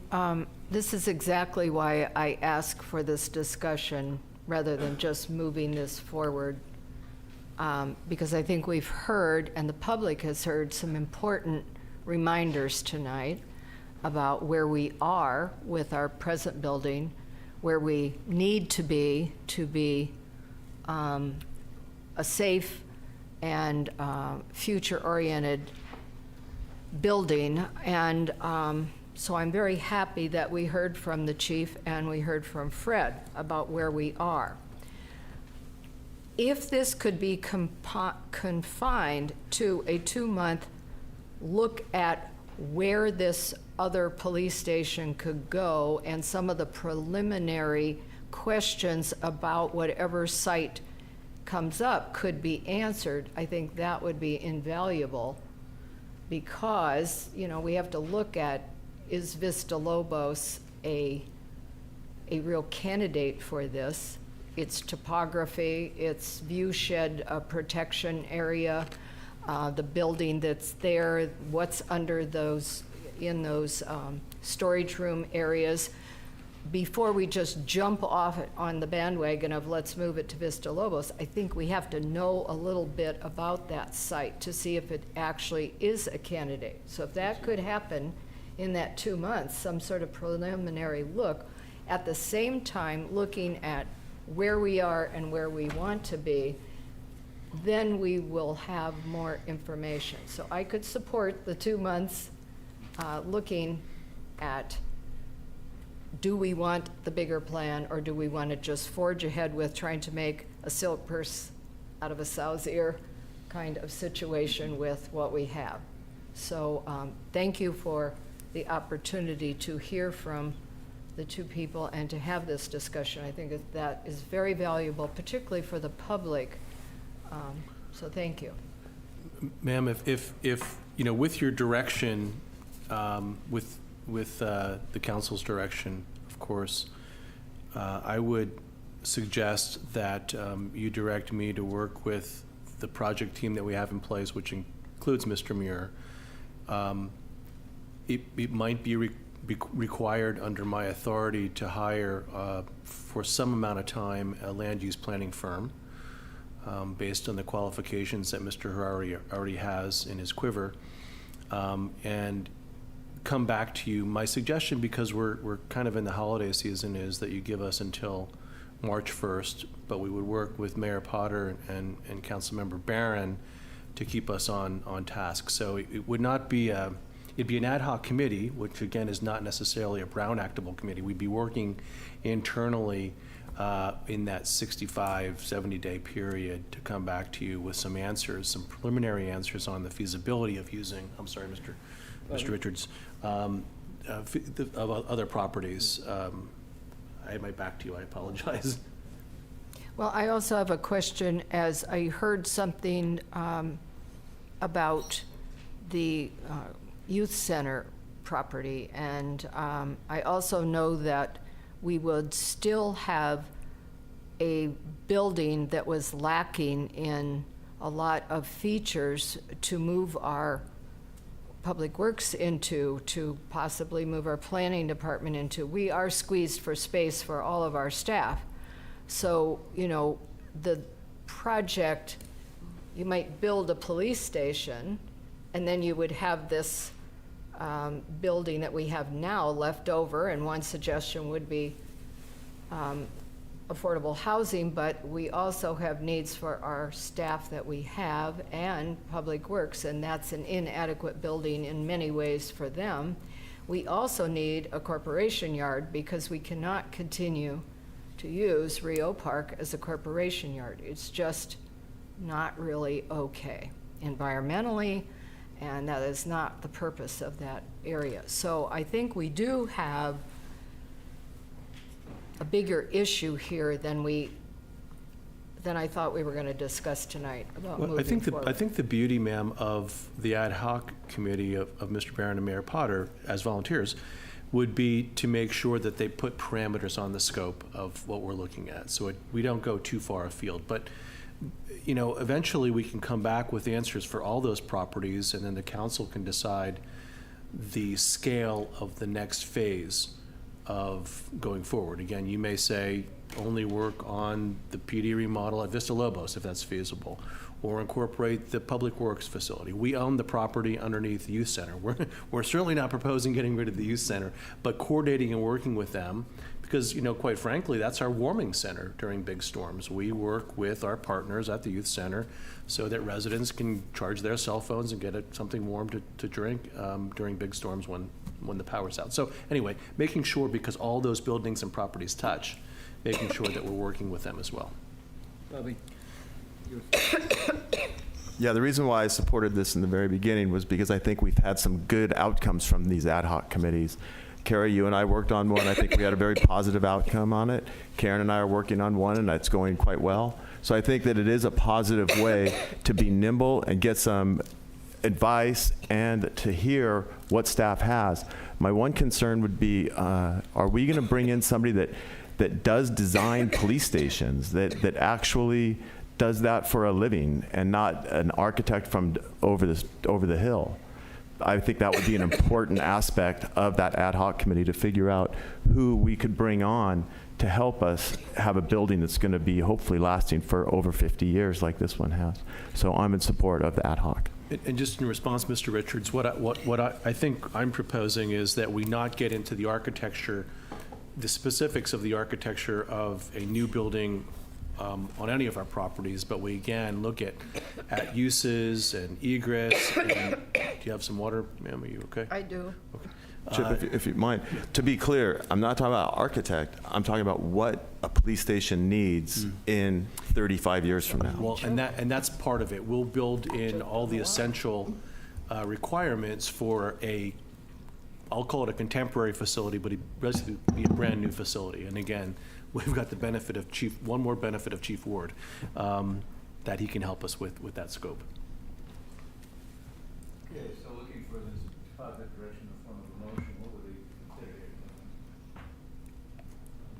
I'll move that we have an ad hoc committee made up of Mayor Potter and Councilmember Barron to come back with a report or a recommendation by April 1 or March 1? March 1? March council meeting. The March council meeting.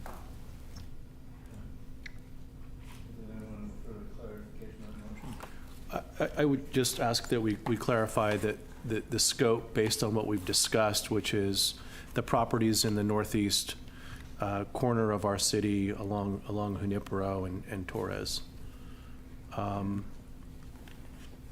And looking at, you know, options for the reuse, the adaptive reuse of buildings if we move out of the current facilities.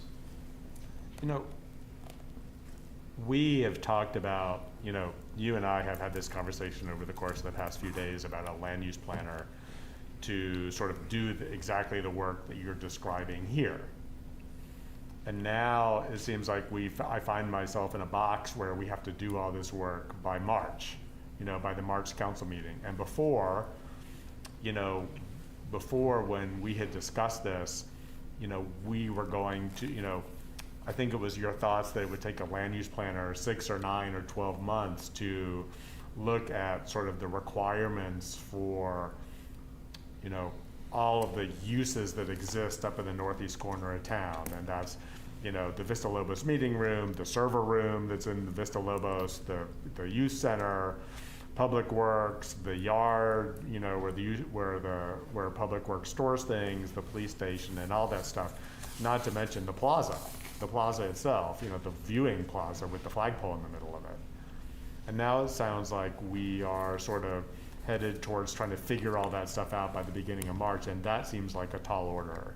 And I'm sorry, so that's not what I'm suggesting. I mean, it's kind of it's a preliminary scope. So just, it's more like it's not the specific plan, it's more of a feasibility analysis with project requirements. Again, what has to be built into a new police department building?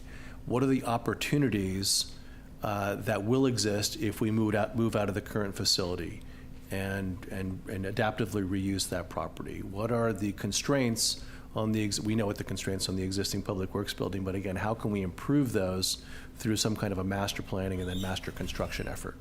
So it's a smaller scope, and that's why I talked about, pardon? So it's a project team then, as it is now. That's pretty much what you're talking about, except Yes, you sir. just don't have the architect Lou Barrett part of it. Yes, sir. Yeah, exactly. Correct. Yeah, it'd be all those guys over there, and myself, and yeah, Councilmember Barron and Mayor Potter. So we have a motion. We don't have a second. I'll second it for discussion. Any other discussion? I'm on board. Okay. All right, if there's no other discussion, Renova, would you call the roll, please?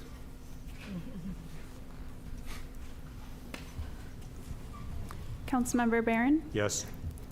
Councilmember Ferlito? Yes. Councilmember Tice? Yes. Mayor Pro Tem Richards? Yes. Mayor Potter? Motion carries unanimously. So we could consider taking a bio break. On the other hand, though, it seems to me that the next item, but this number 13, should move along fairly quickly. Establishing the meeting dates for the City Council for calendar year 2023.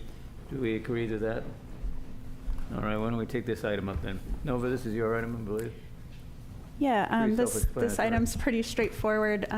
As you said, you and Mayor Pro Tem Richards met already to discuss the calendar dates for 2023, which will be the first Tuesday of every month at 4:30 and the first Monday of every month reserved for a special meeting if needed.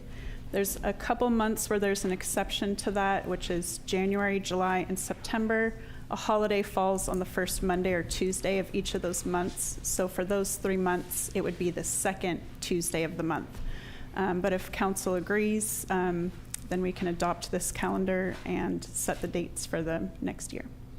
Any questions or comments of Nova at the moment? Is there anybody in the public wishing to speak to this item? All right, I'll bring it back, close the public comment period, bring it back for council for direction. Folks?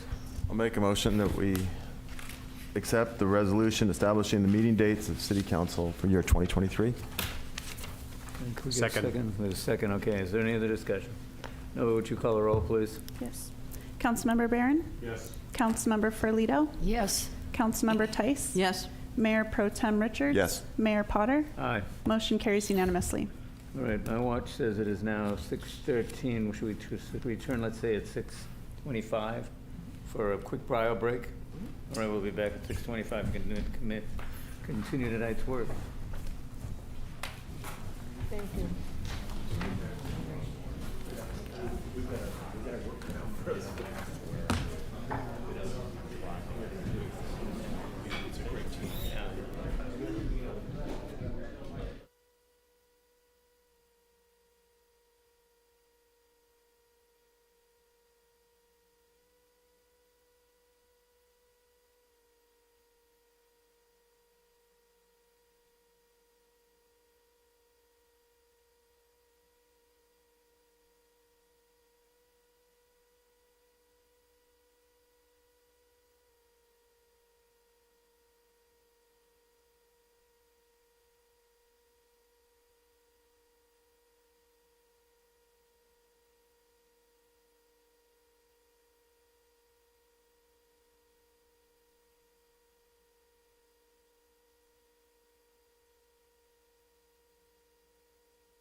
Item number 14 is consider request and recommendation from the steering committee regarding the Design Traditions 1.5 project.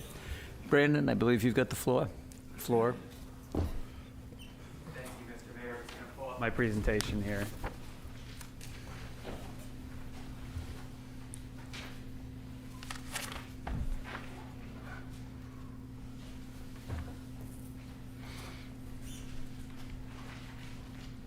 All right, great.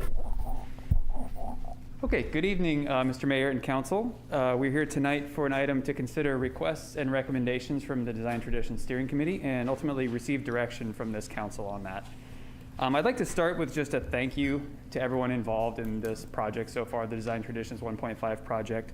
We are off to a great start. We're about halfway through the program schedule at this point. And it's a big thank you to everyone involved. That's the community, the steering committee, my staff, this council, the Planning Commission, Nori Winter, and everyone involved. It's really been a great process so far. We've come a long way and we've accomplished a lot. So just a little bit of background on where we're at now. In March, if you remember, there was a professional services agreement that was approved with Winter and Company to undertake what was determined to be called the Design Traditions 1.5 project. And that moniker of 1.5 was intentional, if you recall. We had a lot of conversations about 1.5 versus 2.0, meaning that we're building off of what exists, the good bones that we have right now, versus blowing it up and doing a 2.0 project. That professional services agreement was, in effect, the project. That's what was approved by this council. In April, the council appointed a 5-member steering committee, and later that month, the steering committee started their first session of meetings. Between that time and November, we've been working on executing the project and developing those updates. This encompassed community meetings, surveys, steering committee meetings, and development of that strategy paper that you all accepted here recently. And that strategy paper in and of itself represented a lot of hours by the staff, the steering committee, Nori, and the community. So ultimately, at the most recent steering committee meeting in November, there was some potential expansions to the scope of the project schedule and the contracts that were identified by the steering committee. This includes additional deliverables and providing some leeway to explore adjacent topics such as housing. So tonight what we're here for, as I mentioned, is seeking direction from council to expand the scope, schedule, and deliverables undertaken and sort of explored by the steering committee. So what I'm going to do now is I'm going to run through what those requests are. And as I mentioned in the staff report, this is a summary from staff based on meeting with the steering committee chair, notes that I've taken, videos, minutes. So I'm going to do my best, noble best to convey to you what the steering committee is asking, but they are here this evening and would appreciate an opportunity. It's your leisure to talk to you at some point in the evening as well, but they are here as well. So the first ask is a mission statement. This would help better define the role and duties of the committee. We've just kicked off with our housing ad hoc committee who developed a mission statement. So the steering committee did ask for the council to help administer a mission statement for them.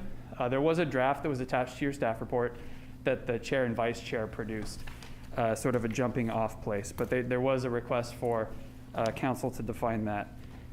Whoops. The next ask is an expansion of Winter and Company's scope. This is focused mostly around some key new deliverables, a process mapping tool that would be a writer that goes along with the guidelines that helps applicants go through the process and explain what it is and how to navigate that. The other key expansion or deliverable would be a key guidelines checklist, and this is something that we have talked about with you where when you come on board and you're going to submit your application, you'd have to fill out this checklist to sort of explain how your proposed project aligns with the guidelines that are there right now. I will say that it already in the scope that was approved, that Design Traditions 1.5 project that I mentioned, there is a next steps document that Nori Winter plans on creating that would capture these sort of things and effectively become a work plan for the city after the Design Traditions project was done. After the guidelines were done, the city would leave that process with a work plan of additional things like this that we would do moving forward. So some of these things that are being asked by the steering committee would be to essentially move those up to now and do them as part of the project that we're doing right now, the guideline updates. So the next ask is housing in general. As we all know, the regional housing needs allocation means we have to plan for 349 units. You skipped one. Did I? Oh, I'm so sorry. Thank you so much. We are paying attention. Thank you. Well, you passed the test. Congratulations. Landscape ordinance. This is a very important one, so I didn't mean to skip it. Early on in the process, staff, the community, the steering committee, and NORA, we all identified that landscaping is a huge area of need in updating the guidelines. The design guidelines need to speak broader and more succinctly to how important landscaping is between the street and the house.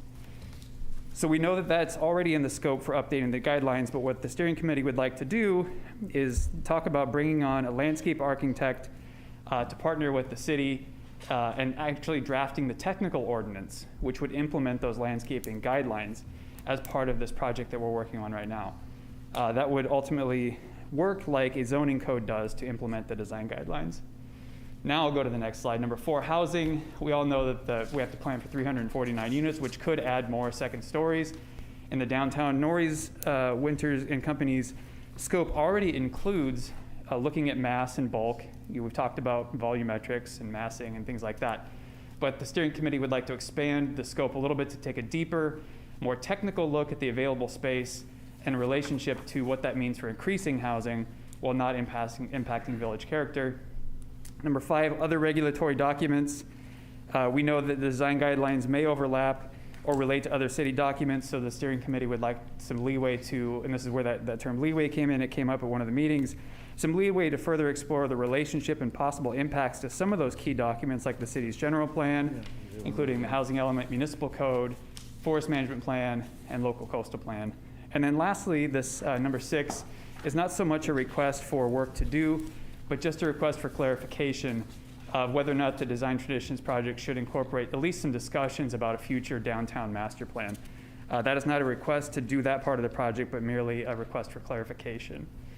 So some things for council to consider when contemplating these potential expansions to the scope. You need to think about the original project schedule. When we met with you first, the adoption was planned for March and April of 2023. We're currently on track for adoption in June, so it has slid a couple months. But that adoption in June is with no changes to the current scope. The project, that Design Traditions 1.5, would be adopted in June of 2023, as we're sitting right now.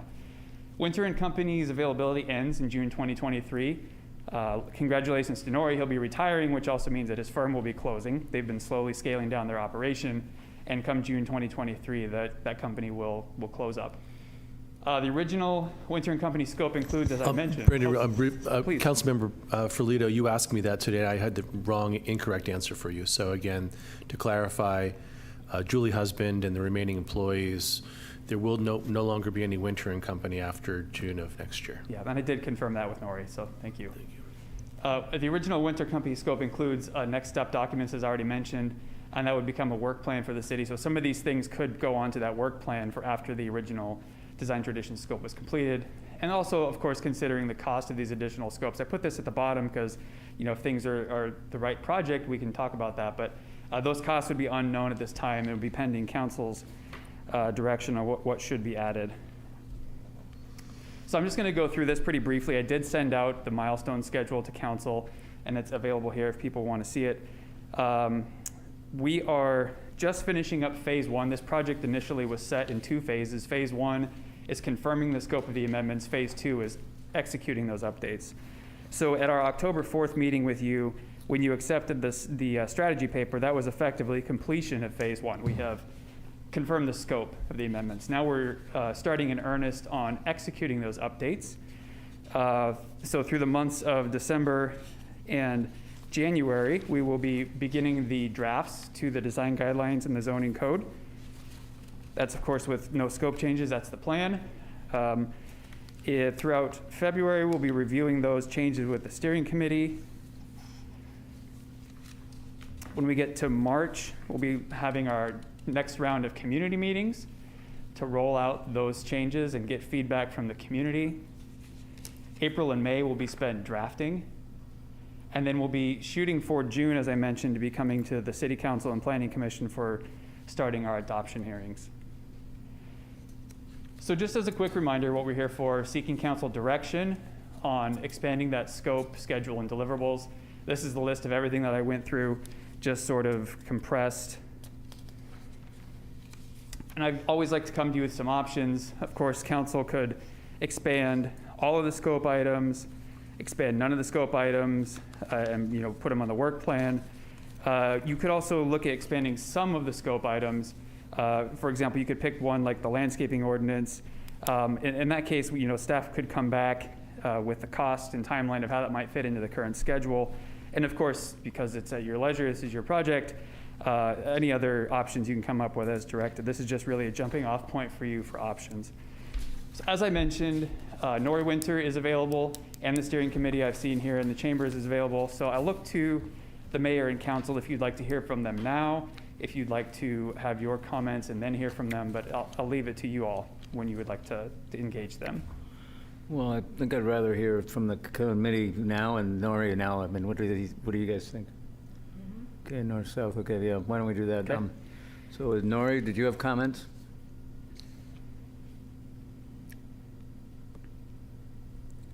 Hello? Yes, good evening. I guess I can't. There you are. Guess I can't start my video, and sorry, I'm recovering from the RSV virus, so I'm a bit choked up in my conversations. This is, of course, a very important project to me, as well as, of course, to the community. And what I want to do is stay focused on the scope of work that we have before us. We're accustomed to dealing with projects that, of course, have many threads that lead elsewhere. That's to be expected in planning. And that's why we had anticipated having a next steps memo be part of our report to you. So we are accustomed to addressing related projects, but we also are well experienced in addressing guidelines, knowing that we don't know all of the answers for some of those topics. And we're comfortable in the way that we can write the guidelines to provide direction, but also not be limited by things that are unknown. So as Brandon has said, my goal is to be closed by mid-year, with this being our final project, and I want to do it well and in a way that everyone would be proud of. In that respect, I need to stay focused on the scope of work. As we've defined it, there is room to accommodate some minor additions, as Brandon has indicated, and I'm willing to consider those. But otherwise, I want to stay focused on the project that we agreed to. Thank you. Thank you, Nori. Doug or Victoria, I see you in the back. Do either of you want to talk now or save a comment? You better get your crutch. I mean, oh my gosh. So excited. Okay, I didn't want you to. Workers' comp. Oh, there we go. Want your thing up? Yeah, sure. Thank you. So, hello, everybody. Obviously, this committee is absolutely committed to the best possible result of this enormous effort. I am very appreciative of Brandon's presentation. I think it accurately captured the sort of interest areas that we've identified over the last 7 or 8 months. How do we get to the best possible result? I think the committee believes that you get to the closest possible consensus you can with staff, with the consultant, but most importantly with the public. And our, of course, our worst fear would be that we come to the end of this and already have an obsolete or a document that's not quite taking into account everything that we've learned, and therefore needs a redo or an update that might be of similar type of effort, which we would never want to have everybody have to go through, including the council.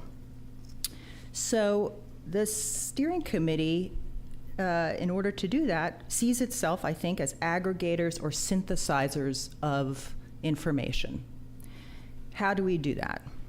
We attend every single meeting. Somebody, one or two or more of us, come to all the meetings, of course. We take copious notes of the Planning Commission meetings whenever they hear information about this, your meetings, the public's input, whether it's at a meeting or casually on the street, and of course our own sort of interpretation of that happens at the committee level. We attend everything, we take careful notes of all those sort of 4 public bodies. And we try to aggregate that, and we constantly push for more public input. We have been doing that since April.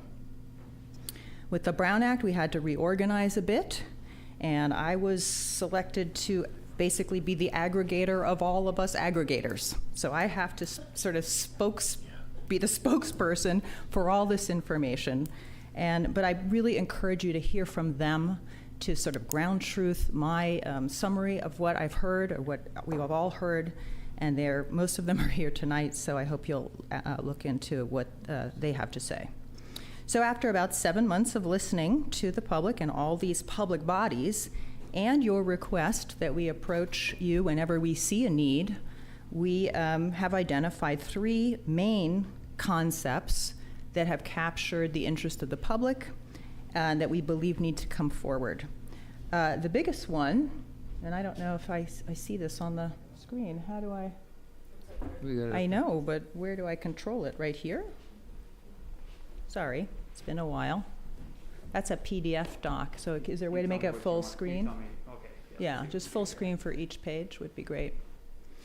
Back one. Oh, no, yeah, that's fine. And then how do I advance it? Okay, perfect, thank you.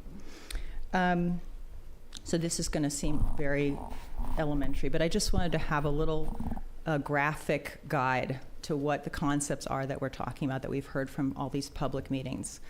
One is that you might be well aware we are having a style debate in town. There are strong views on what type of architectural styles we should be encouraging in town. And therefore, and I'm not sure about this, I'm hoping we can get to some consensus about that. We have a job to get to as much consensus as we can. But the one thing we do have complete consensus about, if you look at these different styles up here, is this. This is the point of a landscape ordinance, is to make sure that no matter what an individual person on their property does, that we all preserve and enhance the forest character of the city. It has become obvious at almost every meeting that is a passion for the community to improve the treatment of both the public land along the streets themselves, so that they have the character that Carmel has come to expect, and then of course also as Brandon said, the zone that goes sort of from the asphalt into the front yards.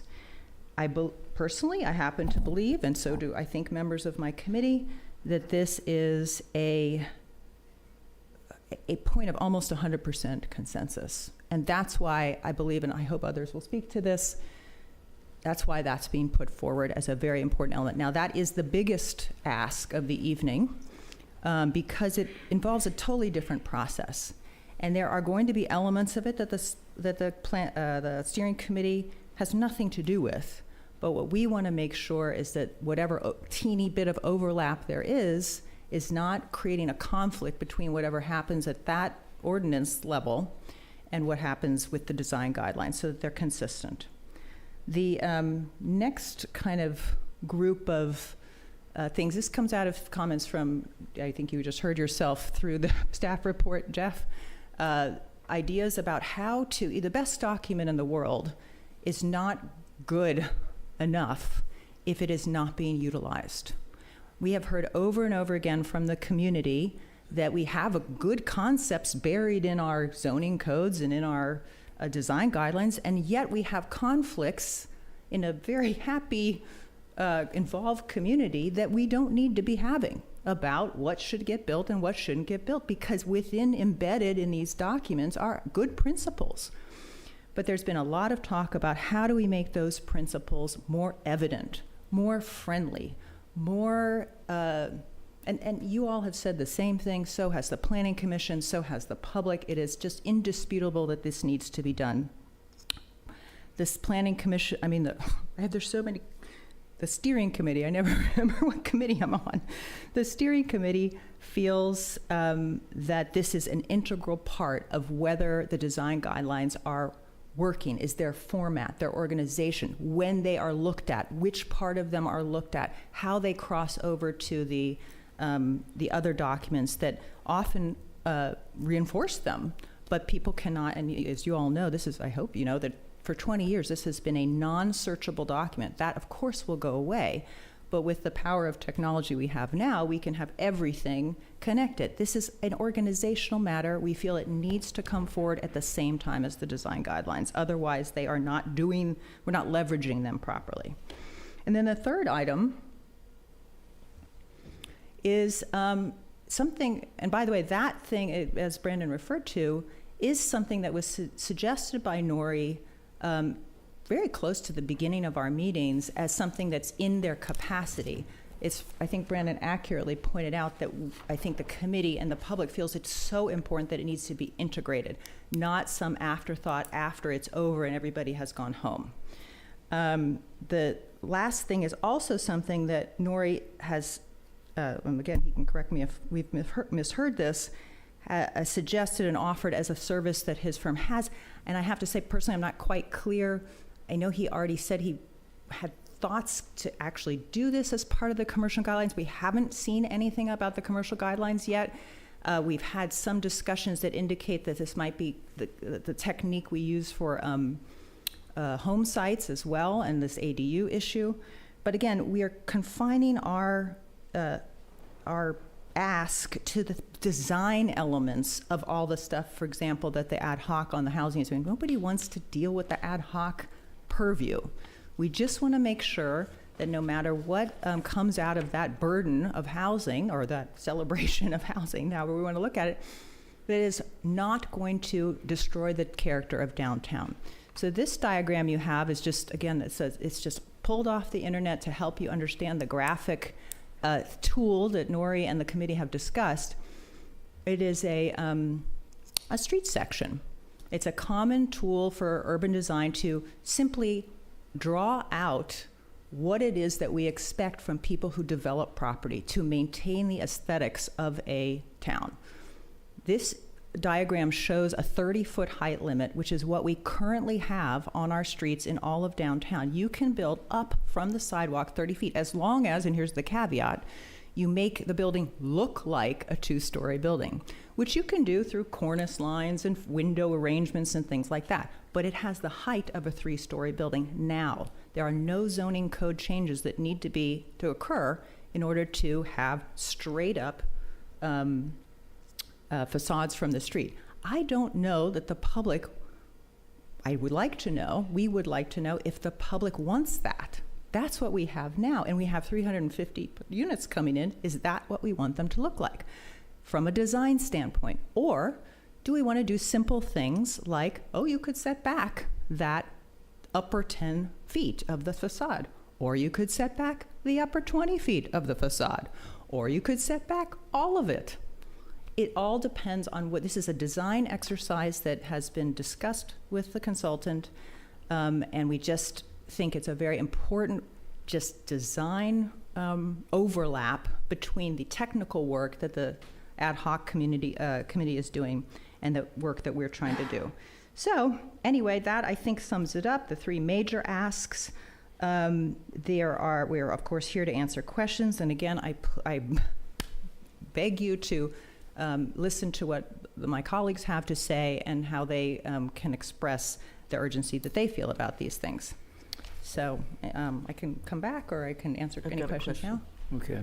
Just so the public knows, this is Victoria Beach. She's chair of the committee. So Victoria, help me out here. I understand the first one is landscape. Yes, landscape. What do you call the second issue? The second one it's called process? Well, What it's is a this good called? question. It's a good question. It's an examination of how it is that the documents are used and proposing, user accessible variations of the documents, proposing when they are seen by the public. We've had a lot of discussion at public meetings about the realtors, even realtors who have attended the public meetings, saying, we would be happy to pass out something to our buyers. It's documents to pass out. Yes. Okay. Yes, and making sure that we're at every step of the way having the right kind of communication with whoever is interested in developing property in this community, so we don't get off track and have conflicts. And then the third ask is the commercial design overlap issue. Yeah, Is that I'm trying to characterize it so we all. I guess so. I mean, there's a commercial design guideline we haven't gotten to yet that is going to be, I assume, much more wonderful than the 20-page thin thing we have now. This is just a component that we would like to see in there that will help the Housing Committee absorb, from a design standpoint, all the work they're doing. Thank you. Sure. Okay. Anybody else? All right, Victoria, thank you. You're welcome. All right, Brandon, is there anything more before I open up to the public? I think we'll see if any other steering committee members, I was just going to take down Victoria's presentation, so I'll see if any other committee members. Marianne says no thank you. Don says no thank you. Doug? Okay, and I don't know if Melanie's on.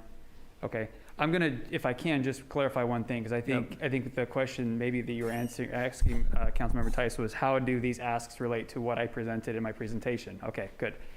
So they relate directly. So landscaping was an obvious one. The whole process conversation were one of those extra deliverables that I mentioned for Nori. So that was the process map and tool. That would be something that would help define those things. So Nori can create that deliverable.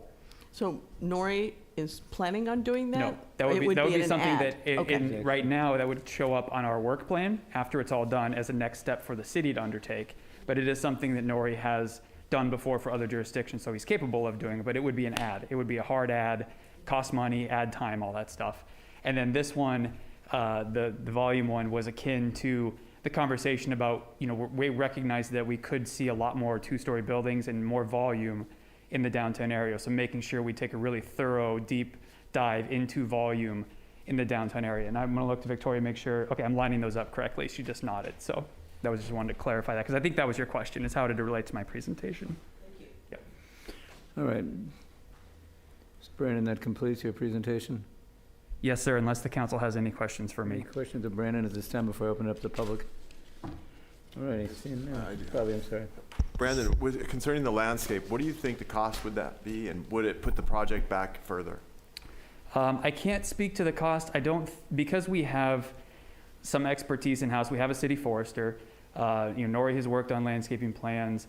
I think, we can look at something, I hate to throw out a number, but it's not going to be an earth-shattering number. And if there was one item that I think we could slide into the schedule as it exists right now, I think landscaping would probably be it.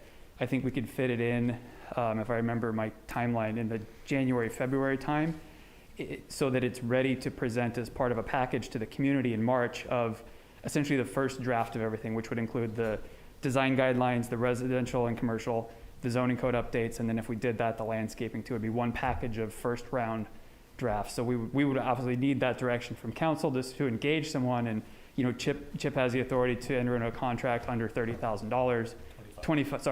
I just gave you $5,000 extra authority there. $24,999. So I would seek to find a contract we could do that expeditiously by that route. Thank you. Yep. All right, thank you, Brandon. Jeff? Jeff has a question, I think. Yeah. Going off of Bobby's question, so you would hire some landscape architect type person that has written the landscape ordinance before. Correct. And that person would write this ordinance, and the basis for that person writing the ordinance would be staff, the staff that you have, that you employ currently. Yep. And the consultant hired by the council in Nori. Nori, and to some extent, the committee would make sure that the work that the committee is doing plays nicely with this landscape ordinance, but they wouldn't be the ones that wrote the ordinance, or they would approve the ordinance, or? Yeah, my suggestion, if we go that way, would be to treat it like we would do the red lines of the guideline updates. So at some point before we release those at the public meeting in March, we would be bringing that round of draft ordinances to the steering committee for feedback. So I would look at that the same way. We would work externally with a landscape consultant, Nori, my staff, the city forester, write and develop that ordinance, and then bring it to the committee for the feedback to make sure that it plays well with the work they're doing on the actual guidelines. So you're gonna come back to the council in January with a plan? Yes. You're gonna,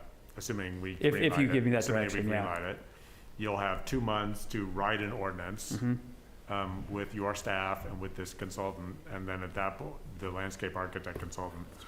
And at that point, the landscape ordinance would be put out to the public, so the public and the steering committee could comment on it and suggest alterations, and that way that ordinance would be finished at the same time that the other alterations to Chapter 17 are made. That's correct, and that's why I think the landscaping is the one piece that can fit in nicely with the current schedule that we have, because it would follow a similar arc to how we're treating those design guidelines. We can, if we get going in January, I think we can meet that task. Thank you. Yep.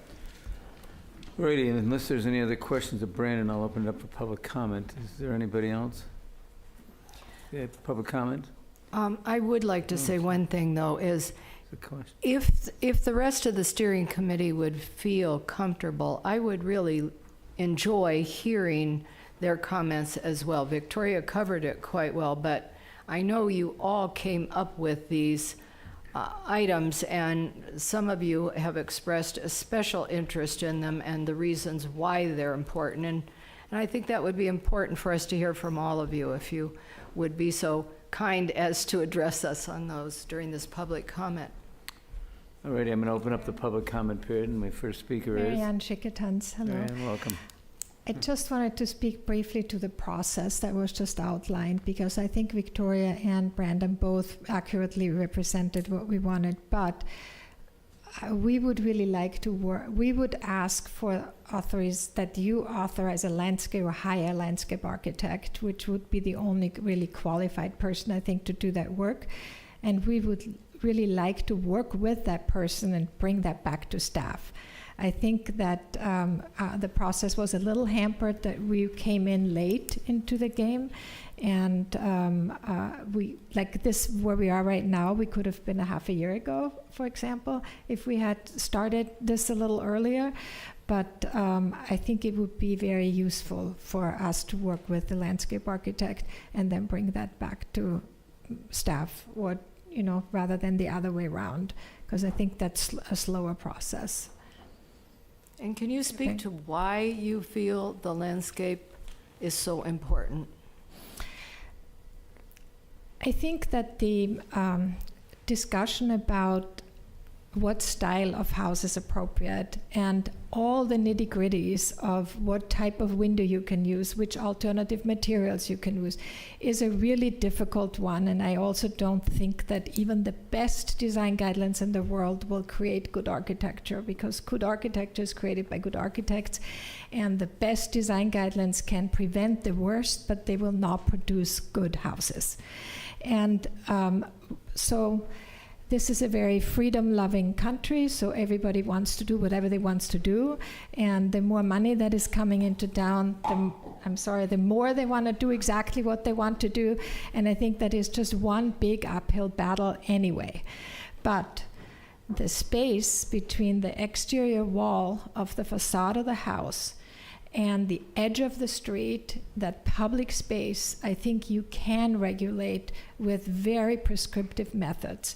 Because if you have a very strong landscape ordinance that has native plants, and you have a plant list, it's very common, you know, you have a plant list, and you have very prescriptive fencing, for example, just like you have a wonderful design guidelines or ordinance for your signs in town, you can have an equally very, very prescriptive fence ordinance. You said a fence can only be split rail or Carmel stone, whatever that you choose, but you give them 3 things, and 50 plants, and you will have a wonderful public experience of this town.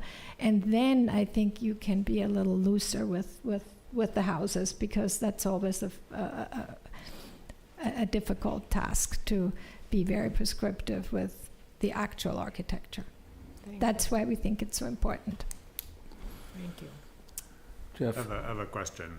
So in the conversation I was having with Brandon before you came up, we talked about sort of presenting something to, the conversation involved presenting something to the committee in March. So what I'm hearing you say, I want to make sure I understand this, is you would like the committee to be involved prior to that sort of first handoff of that ordinance, or and let me, before you answer that question, let me say that when the five of us have conversations with Chip about things that are going on, the Brown Act prevents Chip from conveying what I tell Chip to Bobby or to Karen or to Carrie or to Dave, but it doesn't prevent Chip from talking to me. Mm-hmm. And so if we hired a staff person to, if Brandon hired a staff person to do this landscaping work, the thing that's prohibited is all of you talking to him, him conveying information around from you to Don to Doug to Victoria, but that doesn't prevent you from talking to him. Like, it doesn't prevent the five of you from having individual conversations with the landscape guy and having him develop it. So while he wouldn't be developing his ordinance in a vacuum, while he wouldn't be developing his ordinance in a public meeting, sort of public format, he would be developing his ordinance with the input of the five of you. You just wouldn't have any knowledge of what Don, for example, was telling him, unless Don was the person you were talking to about this. Is that halfway to what you want? Did I explain that well? It's very confusing to me. To my knowledge, there is no landscape architect on the city staff. So what we are requesting is, please, and we've been doing this for 6 months now, please hire a landscape architect to tackle this task. That is our number one task. And I think the landscape architect would really benefit from the feedback of the committee, since we have been working on that for half a year. And then once he has the feedback from the committee, get to work with staff on the landscape ordinance. So I'm not doing a very good job of explaining this, but is there a bridge here between what Marianne is talking about and what you and I talked about? I think so. Let me try. So I think what I just heard, Marianne, don't leave, because you might have a question for you too. Yeah. I think what Marianne's saying is she because I know Marianne probably feels almost one of the strongest about this landscaping ordinance, definitely, and it's very important. It sounds like she and the committee would like to, as sort of like a kickoff for the landscaping architect that we bring on, have a steering committee meeting to talk about the parameters of what the landscaping ordinance should accomplish. Then the landscape architect would go away and work with staff and Nori, and then come back in March with the draft for the steering committee to say, thumbs up, thumbs down, change here, change there. Wonderful translation. Excellent. So that works for you? That would work for us also, yeah. I think that we would actually very much appreciate the feedback from the steering committee while we kicked off with the landscape architect. Okay. Thank you. And just to clarify, Mr. Barron, I mean, we have to do, and I'd talk to Brandon and Bob about whether we do an informal or a formal proposal process. So we would draft a scope of work, and landscape architects would propose based on that scope of work, and it would be qualifications based. Thank you. Okay, any other questions? I have a question about that. We've worked successfully with Scott Hall in the past. We have certain people that have helped design things. Why would we have to go through a whole RFP process? Because our purchasing ordinance requires us to. So this wouldn't fall under the under $25,000 consultant fee? Just because the dollar amount, it doesn't, it doesn't allow me to violate our purchasing ordinance and policy, regardless of the dollar amount. Which we actually felt was outdated, and we were going to get on our punch list. Yeah, of it's things on to the do. punch list of things to do. Well, I find that a little troublesome because of our timeline. Well, we Is can do there- it. We'll get there. I mean, again, if with your direction, we can, we already have proposals from landscape architects that have already been screened by the city, and they've already have their insurance in place, and you've actually already approved them. So we could tap into those landscape architects. Okay, thanks. We'd for that still get a proposal clarification. from them, but we're not obligated to use them. So again, if we don't think that someone is qualified to perform a scope of work, then we can go through the RFP process. Okay, that noted, we're going to open it up for public comment. Is there anybody in the public wishing to comment on this item? I'll look in the Hill House here first. I don't see anybody in here. Is there anybody in Zoom world wishing to speak? No. Oh, Don wants to talk. Oh, Don. Spending a lot of time talking about the landscaping question here. I want to tell you where this comes from. In all of our discussions with all the community groups, 100% of the people talked about the forest canopy over the street, how important that is. And part of that also is what happens in the private landowners portion out to the right-of-way. That's the place we can have very strong guidelines. We feel very strongly that we would like to have input on who that landscape architect is. It's so important. I've worked with a lot of very good landscape architects, and each of them has different strengths, so we think that's very important. The other thing I was going to say on a totally separate subject is one of the things we see coming out of this is creating a checklist that every applicant has to sign off that he met all of the guidelines we have created. This has never been done before, where you have a real checklist. Did you meet this standard, this standard, this standard, and show us how you've done that. That would go a long way to improving the quality of design in the city. Thank you, Don. Thank you. So for the record, that was Don Goodhue. He's a member of the committee. Thank you, Don. Okay, I don't see anybody else in the house here. I'll go to the screen here. Going from left to right, I've got Neil Owen Cruz first, followed by Carol Hall, followed by Richard Kreitman. Neil, floor is yours. Thank you, Mayor, City Council. First note is that we are pleased to see the development of the steering committee at the CPA. Really like this, where there is cross communication. So we're very much liking the way that the steering committee is going, and pleased with that. On the landscape discussion, I do want to bring up something. Sorry to be so doubtful about some of these things, but we recognized early on that the answer to those of us who did not want Carmel filled with modern style homes was, well, it isn't the style of the house that matters. If you have beautiful landscaping, it doesn't matter what style you've got there.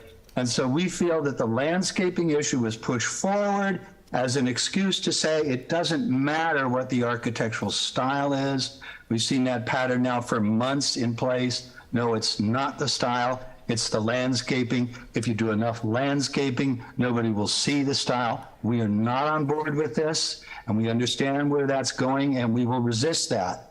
That is not consistent with our goal. We are concerned with architectural styles that reduce the village character of Carmel, as said to us now by hundreds of visitors and hundreds of locals. And that is the modern style architecture that everybody, that's what they tell us. They use the word modern, okay? I think we all know what that means. Also, I wanted to thank Victoria for bringing up that 30-foot height thing.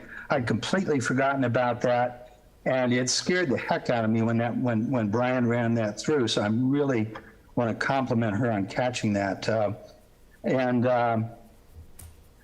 Let's see, I think that's it. I just want to say that I'm really glad to see the direction of the steering committee, and many of us on the CPA now feel that we are being heard and listened to. So Many compliments. We have a good connection here. Thank you very much. Thank you, Neil. Richard Kreitman appears to be next. I don't know what happened to Gail, but Carol. Hello, excuse me. Yeah, Richard. Mayor. Hi, Mayor and Council. Speaking to what that 30-foot height that Victoria spoke about, well, one thing, do we want 3-story buildings? And the only reason we would, I believe, is because it makes it easier to fulfill the housing requirements. If you get an extra story, you get extra apartments. And that fits within the 30-foot height. So I don't know if that's been discussed, or it may be so outrageous that we don't even want to consider it. The other thing is she gave those little diagrams of step backs or ways to deal with 30-foot height. If there are examples around town of buildings that fit those descriptions now, that would be very helpful. So we could look at a building and say, do we want that? Yeah, that's all I wanted to say about the 30-foot height apartments and giving us some, if they exist, or maybe in other cities, actual visuals or places we can walk by. Thank you. Thank you, Richard. All right, Carol Hall appeals to be back. I am back. Actually, Neil Cruz said everything I was going to say, except that I just wanted to emphasize that with landscaping, we can't count on landscaping to hide designs that we don't feel are appropriate for Carmel due to drought, fire, different people moving in, people taking out landscaping, et cetera. I agree with everyone who said it's really important, but I don't think we can count on it to hide a bad design. Thank you. Thank you. Is there anybody else wishing to speak from the Zoom world? I don't see anybody. Nobody? You see anybody? All right, I'll bring it back to council then for direction. Council members, discussion, comments? Mayor, I have a question, Mayor. Could we take these one by one? Maybe that would be a more efficient way to get through this. Brandon, to put the slides back up with the 5 items. Or do we want to just focus on one? I'd like to say, have a little more general first before we would go one by one, because I think there's some comments about the process that are more general. All right, let's go to that first then. Karen, Well, I would just like to say that, you know, just as our previous discussion of the evolution of the police department, where we have over this many, many years discovered all kinds of things that we need that we didn't know 4 years ago, 6 years ago. I think the steering committee has uncovered some important things through this process that they think are extremely important to coming out with a product that will take us where we want to be in protecting Carmel's character, Carmel's architecture, and Carmel's forest. Some of that stuff maybe wasn't as evident at the beginning. We did not have the RENA allocations at the beginning of this process. We had no idea we would be responsible for at least planning for, not necessarily building them, but planning for 349 additional housing units. That was something new that came after the design upgrades started to happen.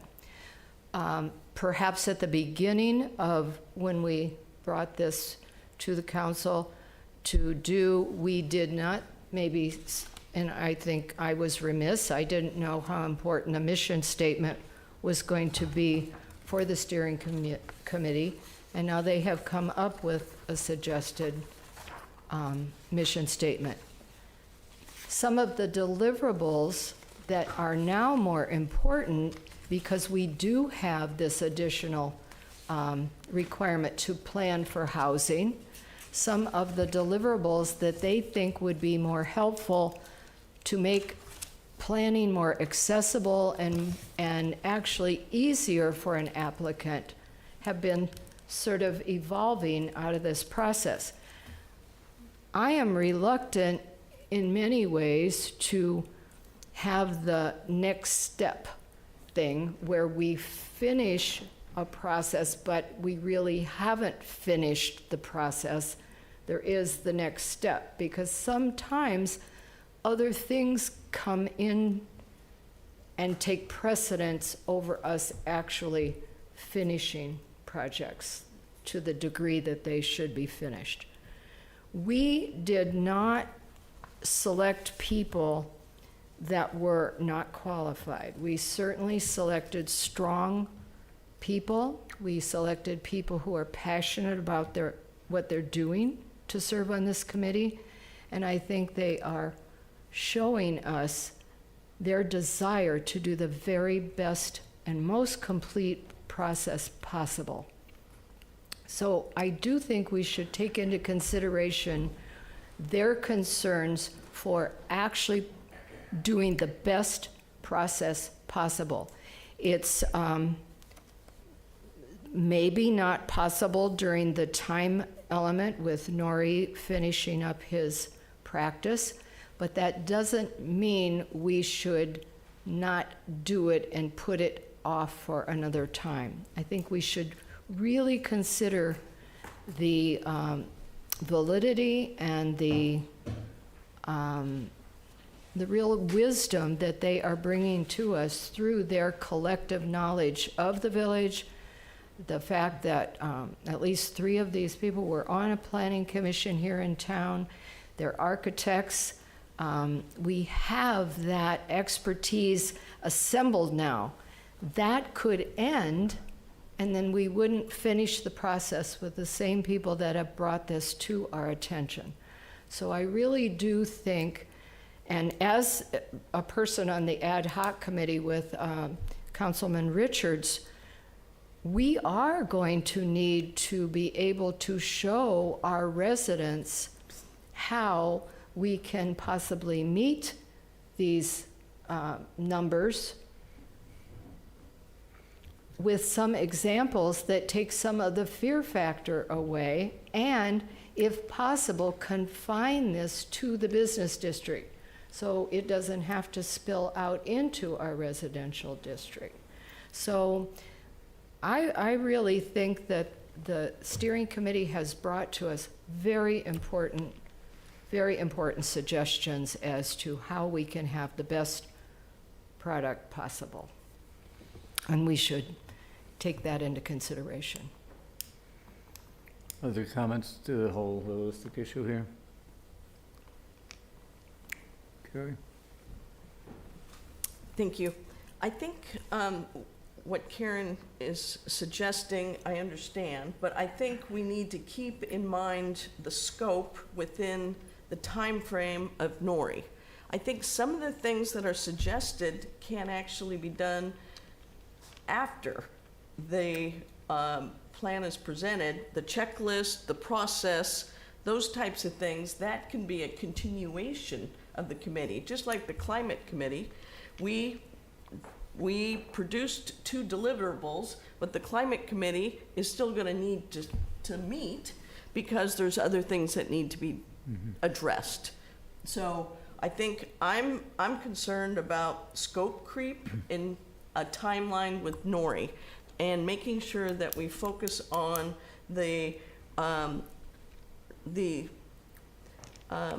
what Nori is supposed to do, or what they're supposed to do in terms of design review. So that's my concern. Yeah, I'd agree with you there. Jeff, did you want to comment? Yes, thank you. I generally agree with Carrie's comments. Mostly, I'm concerned about the timeline that involves Nori Winter and losing him as a resource.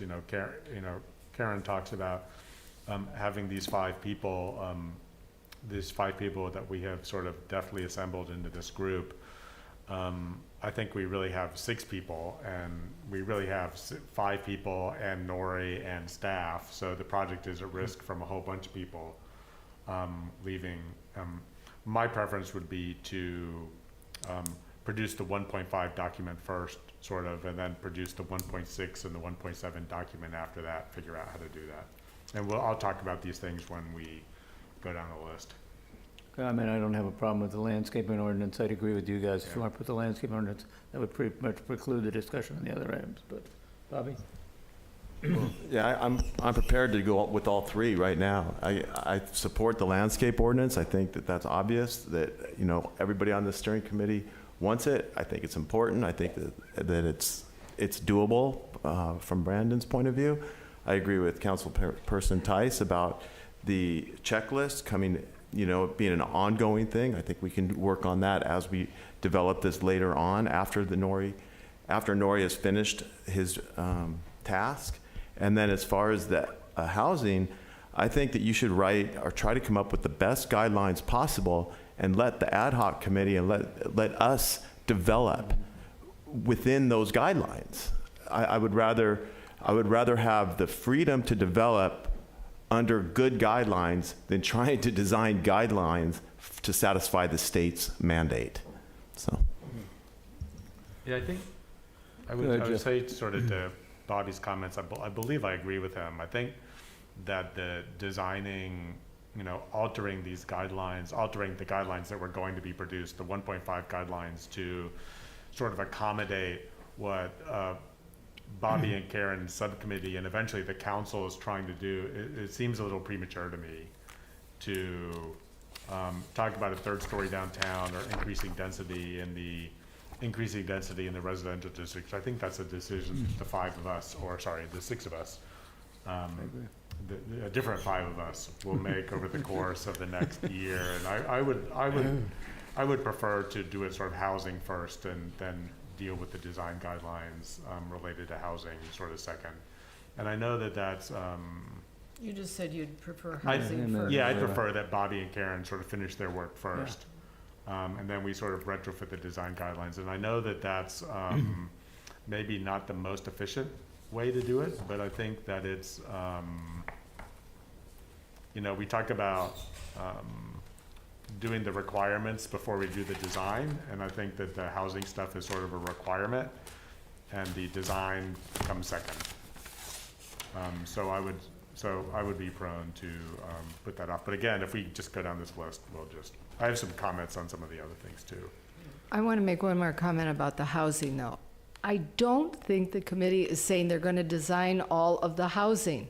I think they just want to clarify that we already have a 30-foot height limit, and they could perhaps produce some examples of the direction to go when we do deal with the housing.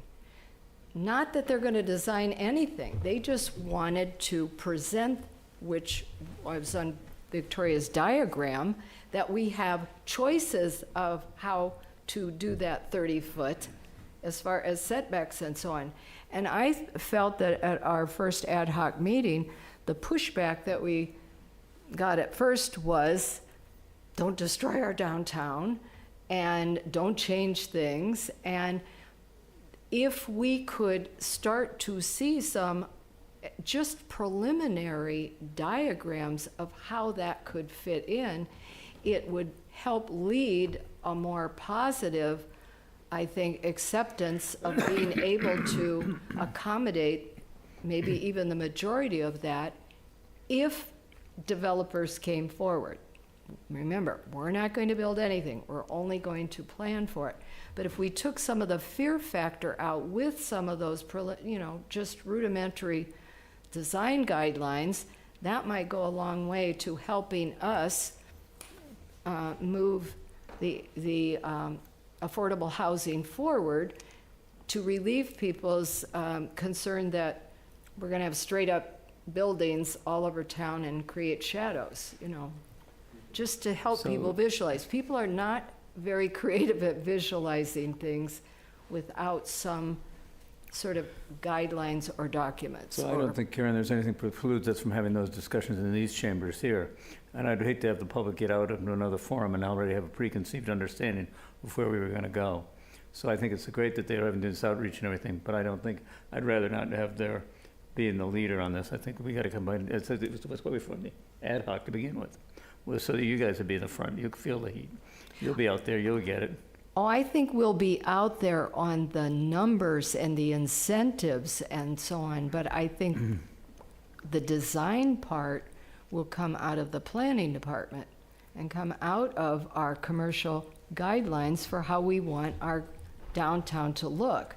And then the housing, what our ad hoc committee, I think, is about is looking at those numbers and how can we incentivize people to actually get some of those built, and how we can plan for those so that the housing HCD says, okay, you have a certified plan that shows where you could put these, providing developers come forward, or hotel people, or whatever. Go ahead, Charlie. Karen, I absolutely respect what you're saying, and I understand what you're saying, but I think my point is I don't want a mandate giving our planning future direction. I want us to make the best plan, and we'll work that mandate under the best plan possible that they're going to give us.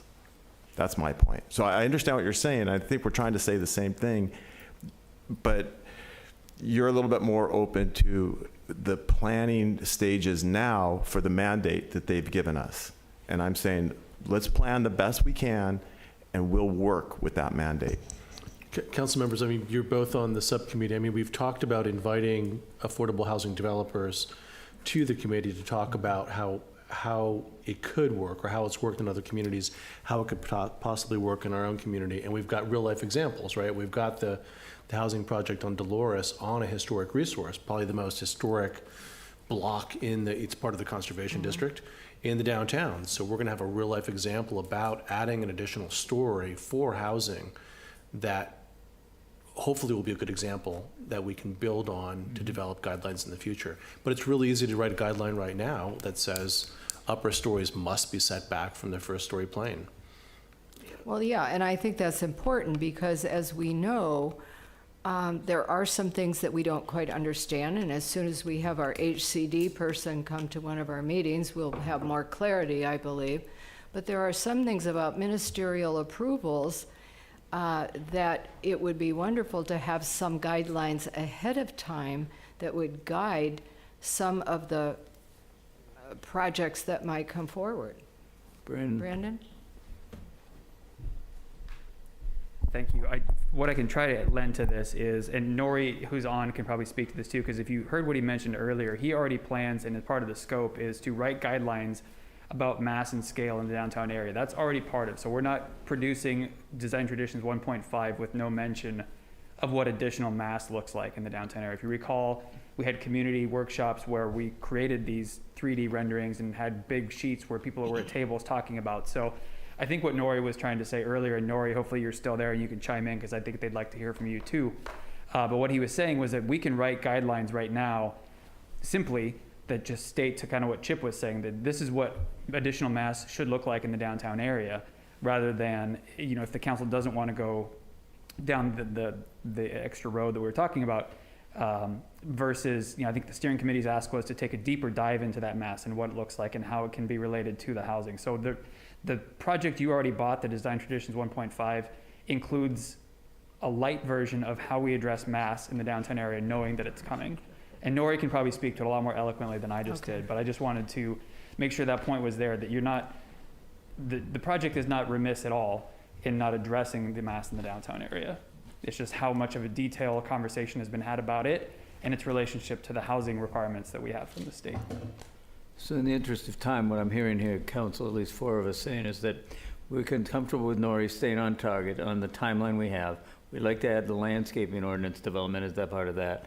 But other than that, we wanted to keep a mission completed, as that it was the intent of the original plan was to go ahead and wrap this up as in Nori's time frame with the augmentation of 1.5 to include landscaping ordinance, with the staff's recommendation on how we're going to man that up, right?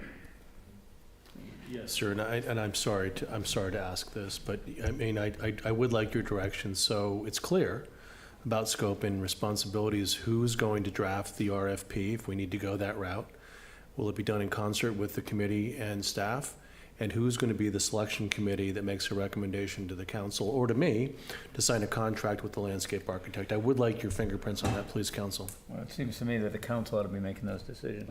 I mean, it's a funding issue, comes with expenditure of public funds. I wouldn't want to, I mean, I could take the recommendation of the committee, but I don't want to go and have them authorizing it. Okay, that's. Yeah, I'd like to see a recommendation from the company that is selected, though. Yes, ma'am. From the steering committee, a recommendation I from them saying. about the, whatever we decide to do as far as the landscape selection. I do have concern that if we don't have all of the regulatory documents that we need at the end of this, what good is the entire process?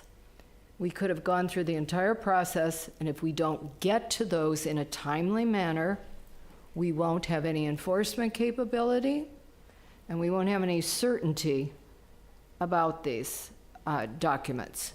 And I think the staff and I think we can make better decisions when we can refer to what's in our general plan, what's in our design guidelines, what's in our ordinances. That gives us the reasons why we make decisions. It takes some of the subjectivity out of the process and makes it clear for the applicant also. Yes, So ma'am. And I would really, really strongly need assurance that those other regulatory documents are going to come virtually immediately. And I want reassurance from Brandon, I guess, that that would be within a very short time Well, you scale. have our assurance, as Brandon was saying, that there will be design guidelines that talk about adding additional stories to commercial buildings in the downtown. And that's what we can point to tell HCD that we have a plan and design guidelines in place to accommodate additional housing should it come before us. But I'm not just talking about downtown, I'm talking about when we are constantly reacting to people who come to us with applications for permits to build homes. Okay. We are reacting. Karen, you're kind of and we need dominating. No but we need filibustering the tonight. rules that guide that, or we've done nothing. So Karen, we're not, I think we're all saying the same thing here.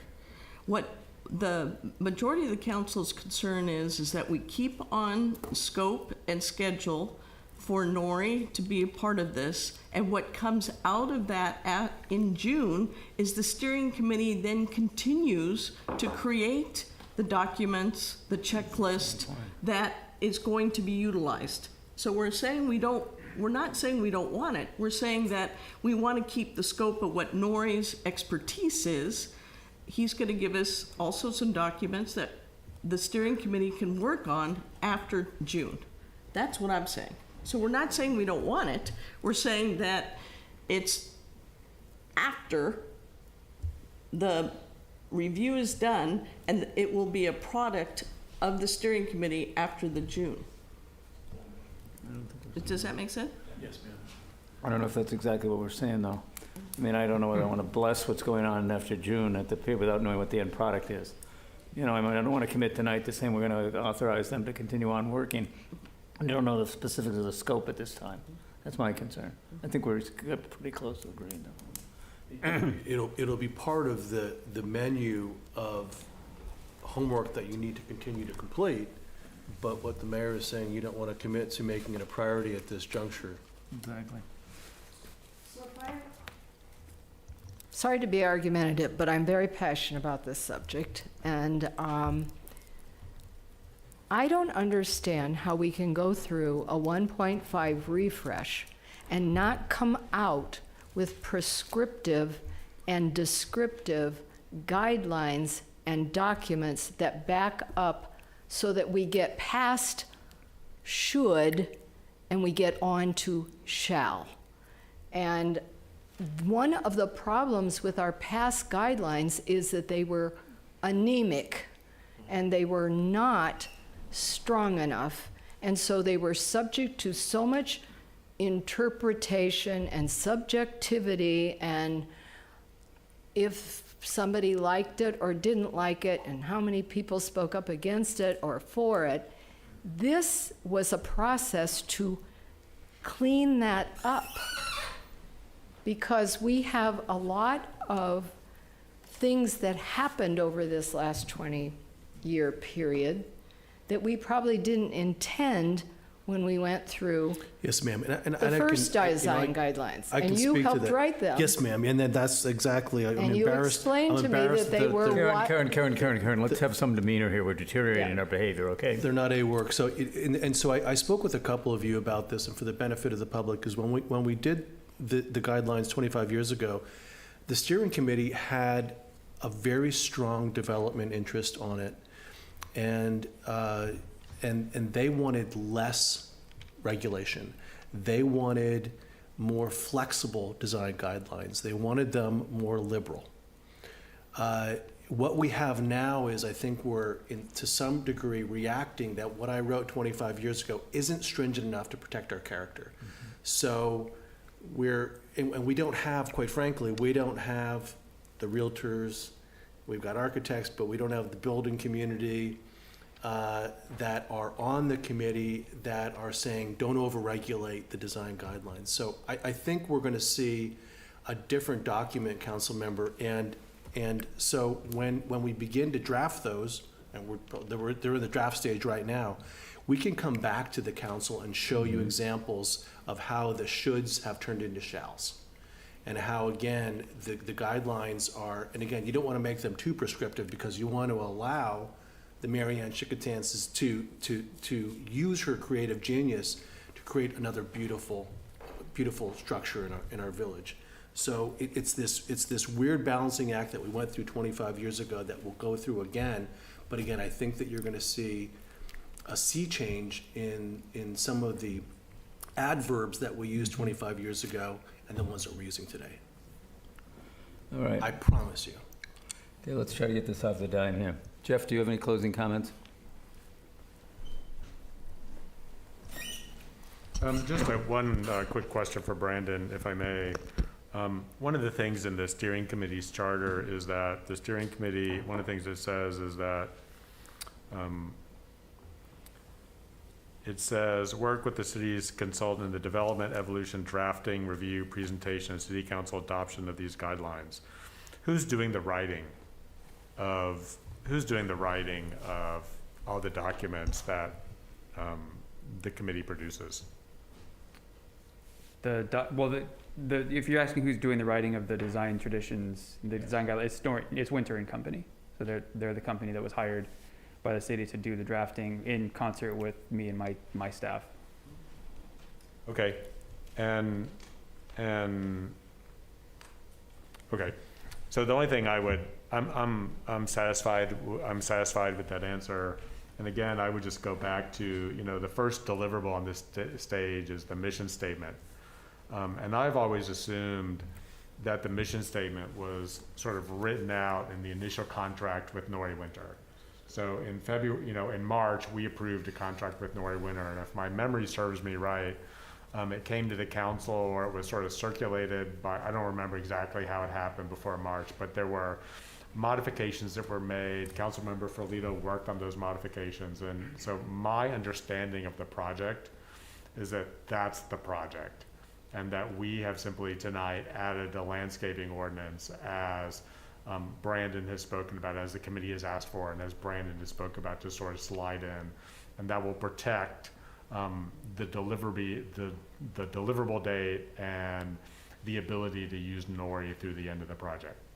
So I'm satisfied with that. All right. Is the mission statement of the whole design traditions, or is this the mission statement of the committee? I think there may be on our council tonight. This is the mission statement of the committee. I mean, from my perspective as a council member, we have tasked staff and the committee with producing the set of deliverables that are defined in the contract with Norrie Winter plus the landscaping ordinance. Yeah. Like I'm not particularly interested in, sort of how the sausage is made down at the down at the design committee, just that they, you know, that we end up with the product that we've paid for. Does that? I would agree with you, sir. I mean, that's the scope of the project, the two phases that Brandon outlined that's the mission. That's the goal. That's the deliverable. If you add the landscape ordinance, we would add that. But I think what the committee was asking us is they wanted us to review what their mission is, what we see them doing for us. And they wrote it out. Why did we appoint them? What did we want from them? I think they're suggesting this statement, not the statement for the whole design traditions, the statement for what they're supposed to be doing and how they're supposed to be advising us. That was my understanding, is why they brought this purpose statement forward. All right, well, we've had enough discussion on this topic, I think, so I'd like to have us move forward with some direction here tonight. I thought what I had mentioned earlier was that we would go ahead and stay within Nori Winters' timeline. We go ahead and incorporate the landscaping ordinance as per staff's discussion. And we go ahead and bring that back here in March. Am I wrong? Excuse me, what was it? When's Nori's done? When is Nori done? He's June. June, this is June was what I thought. Was there any other discussion on that? Is that your motion? Yeah. I'll second it. You know, if I'm open to amendments. Well, we don't, I think they're just looking for direction. We don't necessarily need a motion, but I think. It wouldn't hurt. It wouldn't hurt? Okay. Based on where we've been, yeah. All right. Yeah, I think it's All right. volatile enough So, that. in terms of the landscape architect, if it's under 24,999, you could select it, right? I can, but you discussed that you'd like to have your fingerprints on it, so I'll bring it back to you. Fed him accordingly. So when do you think that you could reasonably have? February council meeting. Excellent. So that's just 1 month of meetings that would, of December and January, then the architect wouldn't be a part of the steering committee. That's correct, ma'am. Okay, I'm just trying to clarify. But again, some of our lands, I mean, again, I know that we used to have the big four. We've got the climate adaptation plan, so our big four trees may not be the big four in the future. And the plan that we drafted, that we adopted, speaks to that. Some of them are obvious. We don't want turf. We want a native landscape. We don't want artificial turf, I'm sorry, or grass. It's not Pebble Beach. It's not modern. So again, I think that there's some obvious things that can go into a landscape ordinance. And what I'm picturing is a landscape ordinance, as Mr. Muir said, that's the Ford F-150. It's not the Ferrari. This isn't a 40-page document. I mean, this really can be a landscape that speaks directly to our architectural design heritage and doesn't create design guidelines for landscaping that would be applied somewhere else. How does this coordinate with the update of the Forest Master Plan? That is an excellent question, and we're doing the Forest Master Plan right now, and here's what it does. It dovetails with it. I mean, those are documents that are linked at the hip. Okay, we've had enough discussion. I'll call the question. Nova, could we get a roll call, please? What's the motion? I'm sorry? The motion is to go ahead and have the Nori Winters, we'll stay within the timeline of Nori Winters' proposal that we originally discussed. We'll add in the landscaping ordinance with the appropriate hire as discussed, and then we'll go ahead and continue with the process as is. Thank you. Nova? Councilmember, or we had a motion by Mayor Pro Tem Richards and a second. Motion by Potter, Potter. second by Richards. Okay. Councilmember Barron? Yes. Councilmember Ferlito? I will say yes, but I am disappointed not to have some of the other things in there because I think they were very important, but I do want the landscape part. Okay. Councilmember Tice? Yes. Mayor Pro Tem Richards? Yes. Mayor Potter? Aye. Motion carries unanimously. All right, now continuing on with the spirit we have before, let's see if we can get through this next item here. So what we have here is consider ordinance number 2022-007, first reading, amending Carmel Municipal Code CMC, sections 17.14.051, 17.2801110, and 17.70020 to prohibit timeshare and fractional interest uses as well as advertising and sale thereof in a manner fully in conformity with the California Coastal Act, CA Section 30510, recommended for continuance to January 2023. And it was noted earlier that there were representatives of the Picasso group that wanted to speak tonight. I understand that this is advertised as recommended for continuance to January 2023. Unfortunately, there's no information enclosed here at all that would necessitate a full and accurate public hearing in my mind.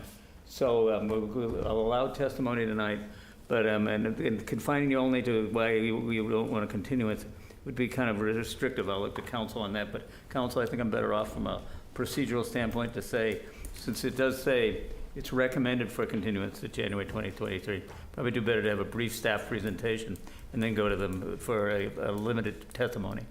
Well, it's optional on whether you want to do a staff presentation because the agenda report says it's going to be continued, but it was noticed, hence. Yeah.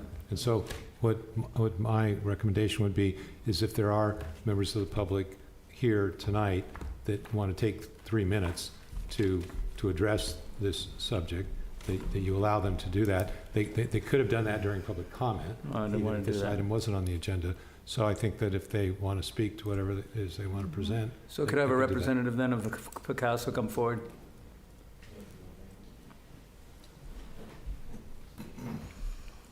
All right, now I want to know, how many people do you have that want to testify? We have myself and 2 others. Okay, 3 minutes apiece. Okay, wonderful. Well, thank you, Mayor and City Council members. I want to discuss. Your name for the record. Yes, of course. So my name is Andreas Matson, and I am the Chief Revenue Officer with Picasso. I am also from right here in Carmel. I had sent a letter previously, and just to extend on that letter, it's really important for me to be here and for what Picasso is doing, but I want to be direct and speak to really the conversation around extending this and continuing it towards January, so I will keep the testimony to that. Appreciate that. I'm incredibly encouraged listening this evening to all of your conversations, especially the last one. I think that is what we're here to continue, and making sure going forward we have the same consideration when it comes to this resolution. I appreciate the council taking the opportunity to slow this process to truly learn the effects that this will have on hundreds of homeowners in Carmel. Given that my company was named in the Planning Commission agenda report that this agenda item is based on, we would appreciate the opportunity, again, simply to continue this discussion. That's it. Thanks. Thank you. Appreciate that. Very succinct and within your time limit.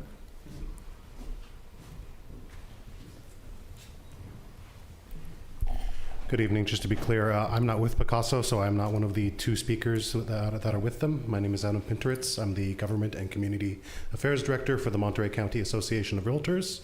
Our president previously conveyed correspondence to this council regarding this ordinance and some of the concerns that we have, but I will speak strictly to the continuation of it.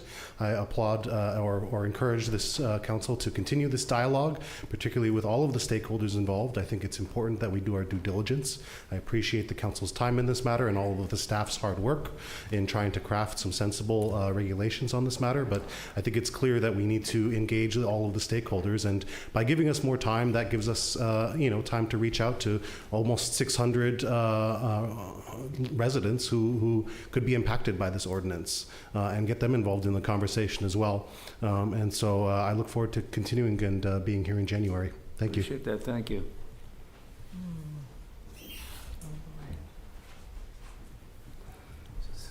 Good evening. My name's Ann Coughlin. I'm from Denver, Colorado.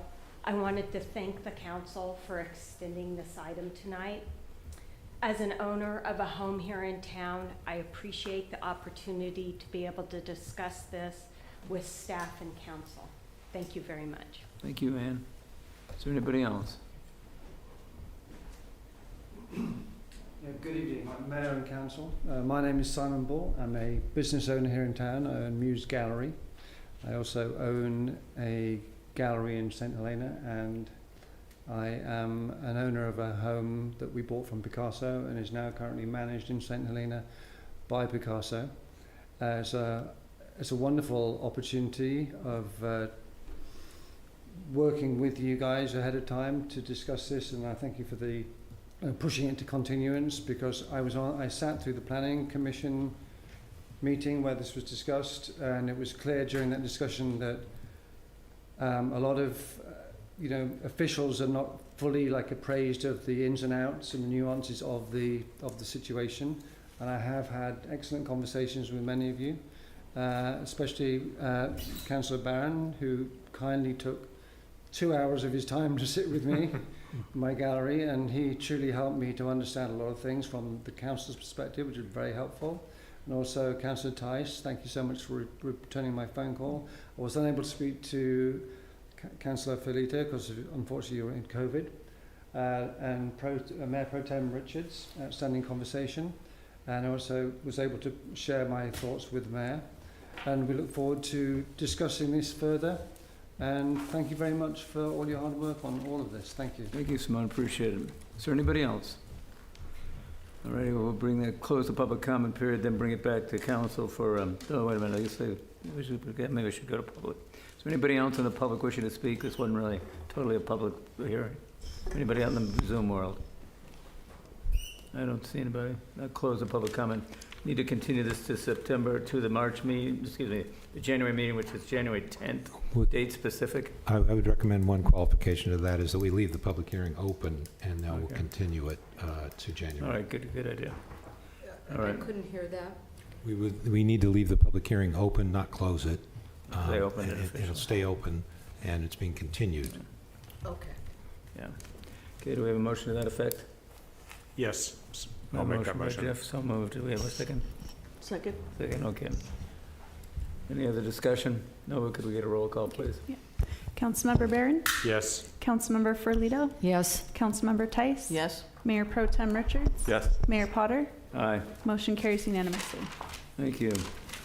All right, item number 16 is consider resolution 2022-108, approving the historic context statement update for the time 1968 to 66 through 1986 time period. That is an action item. So let's see, is Catherine, are you doing this? Yeah, Catherine's going to give the presentation, and I just wanted to thank her and the staff. I mean, this is just a phenomenal document. I mean, people who don't understand our history, this should be required reading when you move here. So thank you, Catherine. This is the caliber of work that we're expecting of all your colleagues throughout the city, and it's just a great document, and we're really proud to bring it forward. The context statement is part of the constitution of our character management in the village. So thank you, Mayor. Thank you. Catherine, the floor is yours. Thank you. Nova, are you able to go to full screen? On there? Catherine, could you speak into the Yes. mic? Is this Thank better? you. Thanks. Perfect. My name is Catherine Wallace, and I'll be giving a brief presentation about the historic context statement. So the historic context statement is a vital tool in the city's preservation program. It's used by staff, historic consultants, and the community to establish a baseline of information, a context, against which the potential historic significance of a property is evaluated. This document was first updated in 1997 and was most recently updated in 2008. The 2008 update covered the 15-year period from 1940 to 1965.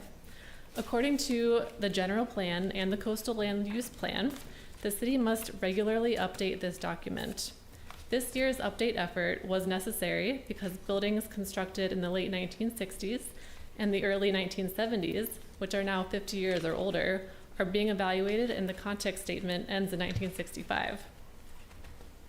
So this year's update effort covers the 20-year period, as I said, 1966 to 1986. It has been funded by a $30,000 grant from the California Office of Historic Preservation.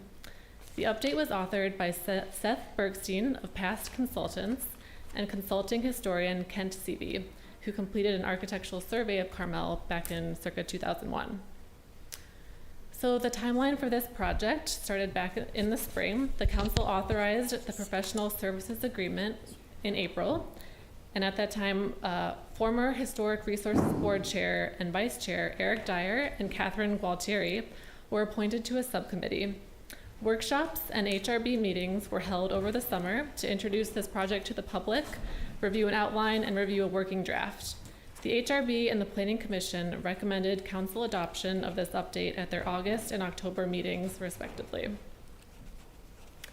When public meetings got underway, the community and the subcommittee identified a need to update this document beyond the 20-year grant-funded scope. The grant was insufficient to fund a comprehensive overhaul of the document, and the city was bound to deadlines set by the Office of Historic Preservation. So for those reasons, this year's update effort was largely limited to the predetermined 20-year period. However, staff is exploring additional grant funding options for a Phase 2 update. But for this project, the consultants worked with the existing themes in the document. These are five chapters. And within these chapters, they added additional context from the 66 to 86 period. Much of the consultants' work focused on architectural styles that were locally predominant in the mid-century. Architectural styles don't fit neatly into a 20-year period, but nearly all of these styles here you see overlap with our period. So the architectural styles that were locally popular in the earlier decades of the 20th century, such as Craftsman or Tudor Revival, would be covered in a Phase 2 update. I'll briefly just go through the architectural styles that the consultants focused on.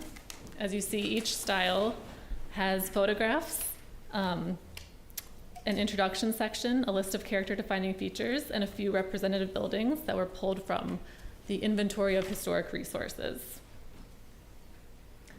So we had minimal traditional, we're looking at California ranch style, Bay Region modern style. You can come back to some of these if you'd like. Post-war modern style, Wrightian organic style, regional expressionist, and post-Adobe. We're going a little fast. We come back to the details of each style. Okay. But along with the new style sections or little summary pages, we've added language about historic significance and integrity. So they are looking at how do you determine if a property is significant at the national, state, and local level, and then if it's significant, does it retain integrity or does it resemble how it was originally? We also added on major events to the existing timeline in the document from our 66 to 86 period. And we also added biographies of prominent architects or builders who are active in that era.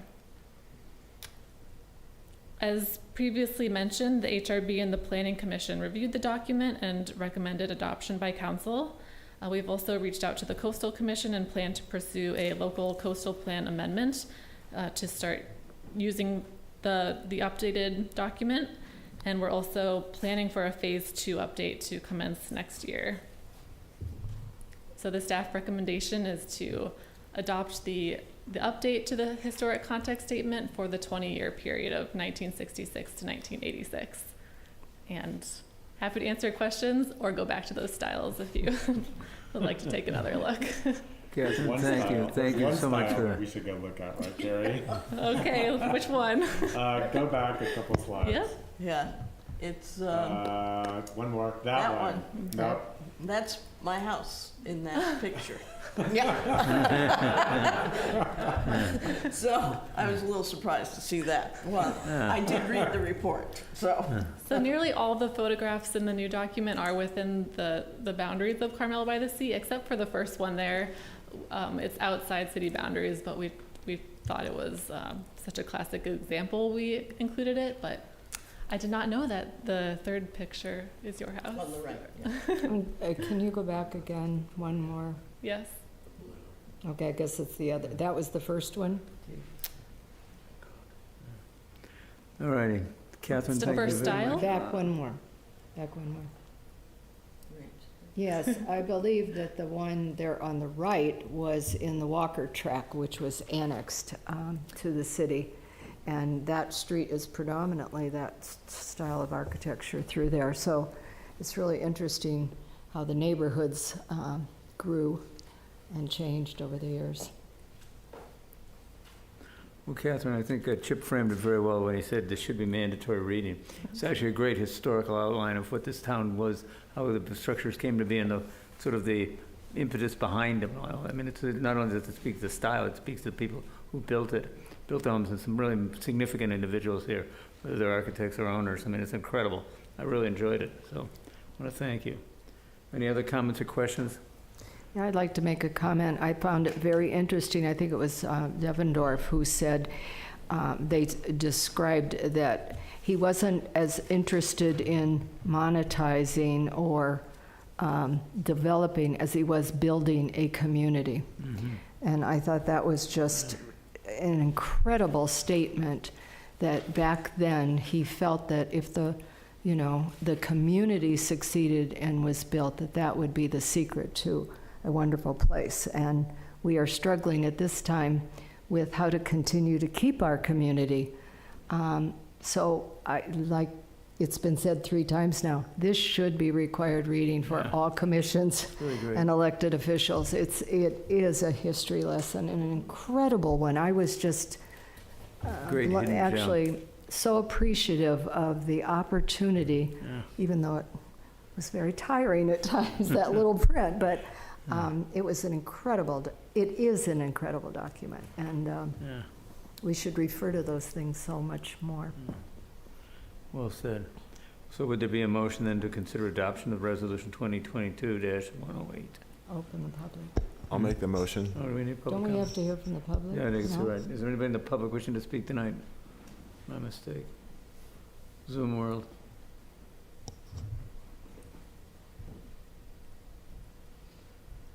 Nope. All right. We'll close the public comment period, bring it back. Bobby? Yeah, great document, thank you. I'd make the motion that we adopt. And I second that. Ready, Nova, we've got an motion. A second. Is there any other discussion? Hearing none, could we get a roll call, please? Councilmember Barron? Yes. Councilmember Ferlito? Yes. Councilmember Tice? Yes. Mayor Pro Tem Richards? Yes. Mayor Potter? Aye. Motion carries That unanimously. noted, it brings us on to item number 17, from which Bobby Richards and I will be recusing ourselves. I live in a house about 75 feet from this property. Bobby owns a piece of property not far away either. So you can read it in the record, and you're a Mayor Pro Tem, so have at it. Let me just vacate the premises, though. How appropriate, her last meeting. Yeah, I'm willing. Don't screw up. Join the gavel. All right. Okay, you're waiting. We'll be out of here in a moment.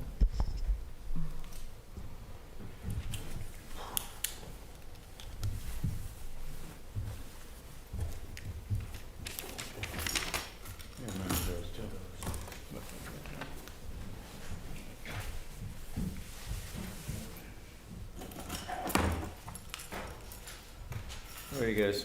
Take care.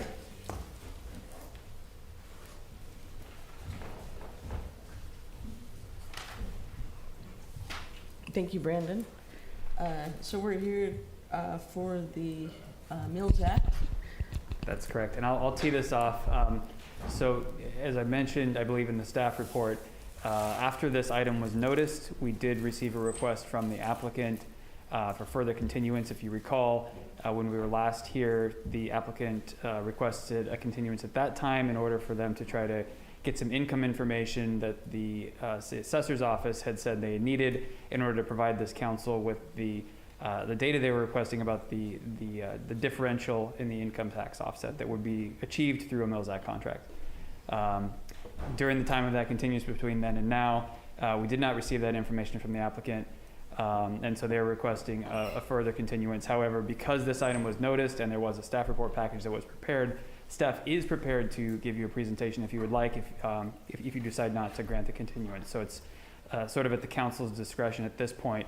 because we did launch a staff report. So with that, Marnie is standing by if you'd like a presentation, but I will sit down, and I think that's enough of an introduction for you. I'll leave it to the council. And just a reminder, council, that Mr. Pierick did the research, and any action up or to approve or to not deny or to continue only takes a simple majority of those of you seated. So two of you, what am I trying to say? Two of you are an affirmative decision in a voting stance. Thank you. All right. So how would council like to proceed? I do have a question of Brandon. Did I read in the staff report that Mr. Fink does not intend to provide the information that we asked for? The indication I got from him in the interim period is that he was not going to provide it, at least did not want to provide it during the period that we had the continuance, but he then asked for the continuance, and it wasn't clear. I believe they do have a representative here that can speak to their intentions. So I don't want to try to speak to their intentions in the future, but at the time they did not want to provide that information. Thank you. Mm-hmm. All right. Well, does... I have a question for the attorney. Okay. Can we continue it with rather than to a date uncertain, can we continue it for, let's say, 90 days, so require it to come back to us at or before the March 7th meeting? You can continue it to... the March 7th meeting, or... Your options are you could continue it to a date to be determined, or you could continue it to a date certain. The advantage of continuing it to a date certain is that you should open the public hearing, continue it to the date certain, and then you would not have to republish the notice for the public hearing. So that's the advantage if you pick a date certain. If you leave it as a date to be determined in the future, then you would need to republish notice. So if we continue it to a date certain, if we pick a date and continue it to a date certain, we still take public comment, and then we open the public hearing, take public comment, and then make a motion to continue it. Yeah, you could take public comment if there's anybody from the public that wants to speak to it tonight because it was noticed. However, with the caveat that they'll have the opportunity to speak when it's coming back to the council, so they may want to wait. But if they're here and they came here in response to the notice, they should be given the opportunity to speak.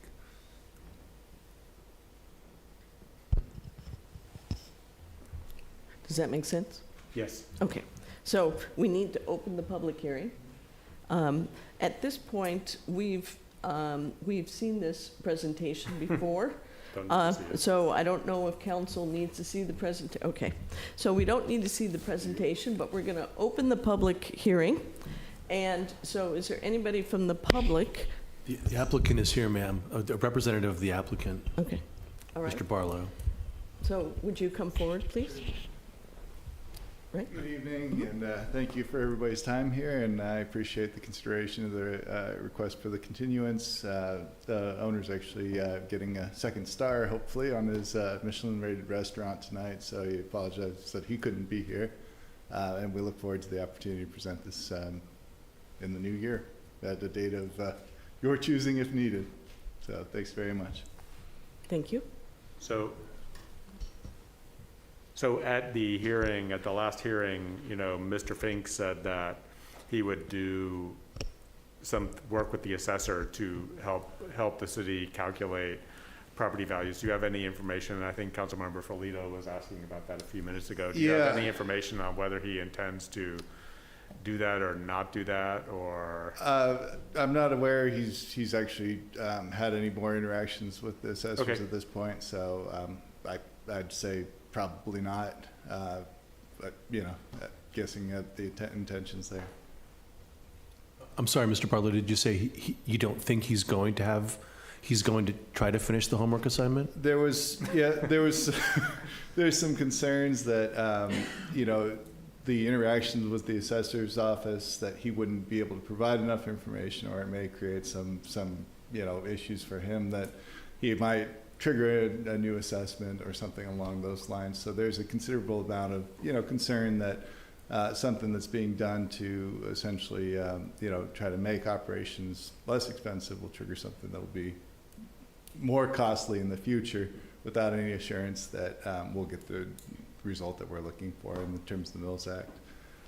I'd certainly be happy to try on my behalf to do it, but I think there's very detailed information that was being requested in terms of. So, okay. Yeah. So can I ask staff a question? So what Mr. Barlow is saying, it sounds like, is that by providing the income to the assessor, the assessment may go from, and I'm making these numbers up, $150,000 a year to $200,000 a year. My understanding is that Proposition 13 would prohibit that reassessment to that value. So if we continue this until, let's say, February 7th, could we have an answer to that question by the time we come back? We can ask the assessor, sir. I mean, the property was reassessed when it was sold.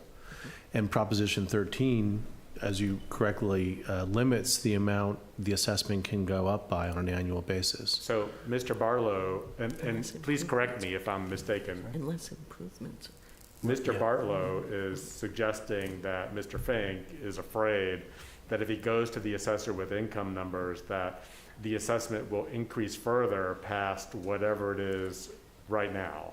And so could we have an answer to that question? Yes, like sir. If we continue this to February 7th, could we have an answer to whether that's a valid concern? Yes, sir. And then could we, I don't know, make it clear that we need some help with the homework? Yes, sir. By the time we get to Make it clear with Mr. Fink or Yes. with Mr. Assessor? whatever. Okay. We'll do our best, sir, sure. So my inclination, so now that we're here, would be to continue this item until either the February 7th or the March 7th meeting, and just, I've suggested some homework to staff, and Mr. Fink just reiterated, that he made some statements at the previous meeting about what he would do, and he hasn't done them, so we'll just give him another opportunity. So I would make a motion that we continue it to the date certain of, Gary, you don't count here, March 7th or February 7th? It doesn't matter to me, either one. Which is March 7th. Yes. I would prefer March 7th because, again, we're in the holiday season. I don't know, Mr. Fink's doing something with the Michelin rating, apparently. So, yeah, that gives him just a little bit more time. Okay. And, of course, the Mills Act doesn't take effect, so there's no impact on the city finances. Unfortunately, there's no impact on the preservation of the resource either. So, March 7th. So we will make a motion to continue this item to the date certain of March 7th. And I will second that motion. All right, thank you. There's a motion on the floor. I want to see if anybody else in the public would like to comment on the request for the applicant for the Mills Act, historical property, LaBerge Carmel. So does anybody in the public, anybody in Zoom land that would like to comment? There's no one with their hands raised on Zoom. Thank you. Okay, so I can close the public hearing at this point. You'll leave the public hearing open? I'll leave it open? Yes. Okay, we're going to leave it open until we vote. You're going to leave it open until March 7th? March 7th, yeah. All right. I want to make sure we get this right. Okay. All right, so at this point, no other discussion. Can we have roll call, please? Yes. Councilmember Barron? Yes. Councilmember Ferlito? Yes. Councilmember Tice? Yes. Motion carries. Thank you. So just so Mr. Fink knows, the March 7th date is when we expect some Homework assignment. At this point, do we have anything we'd like to add to future agendas? Do you? Addresses. Oh, no. I'll second that. Anybody else? Yeah, I think it's time for us to have another strategic planning meeting and look at our strategic planning priorities and see if we want to change the order of any of them, add things to them, take things off. So Yes, ma'am, I'd like to 100%. I was see waiting that. until we seat Ms. Dremoff, and so hopefully in probably late January, we'll find some time to do that and give an update, celebrate what we've accomplished, and talk about where we are with other priorities. That's a great idea. Thank you. Okay. All right. It's my privilege to close this meeting tonight, and we look forward to seeing everybody next Tuesday at 4:30 to celebrate the newcomer and the oldcomer. All right. Thank you.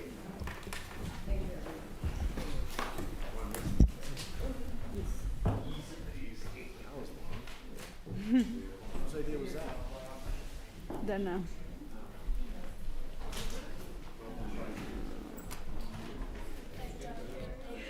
Great job, Catherine.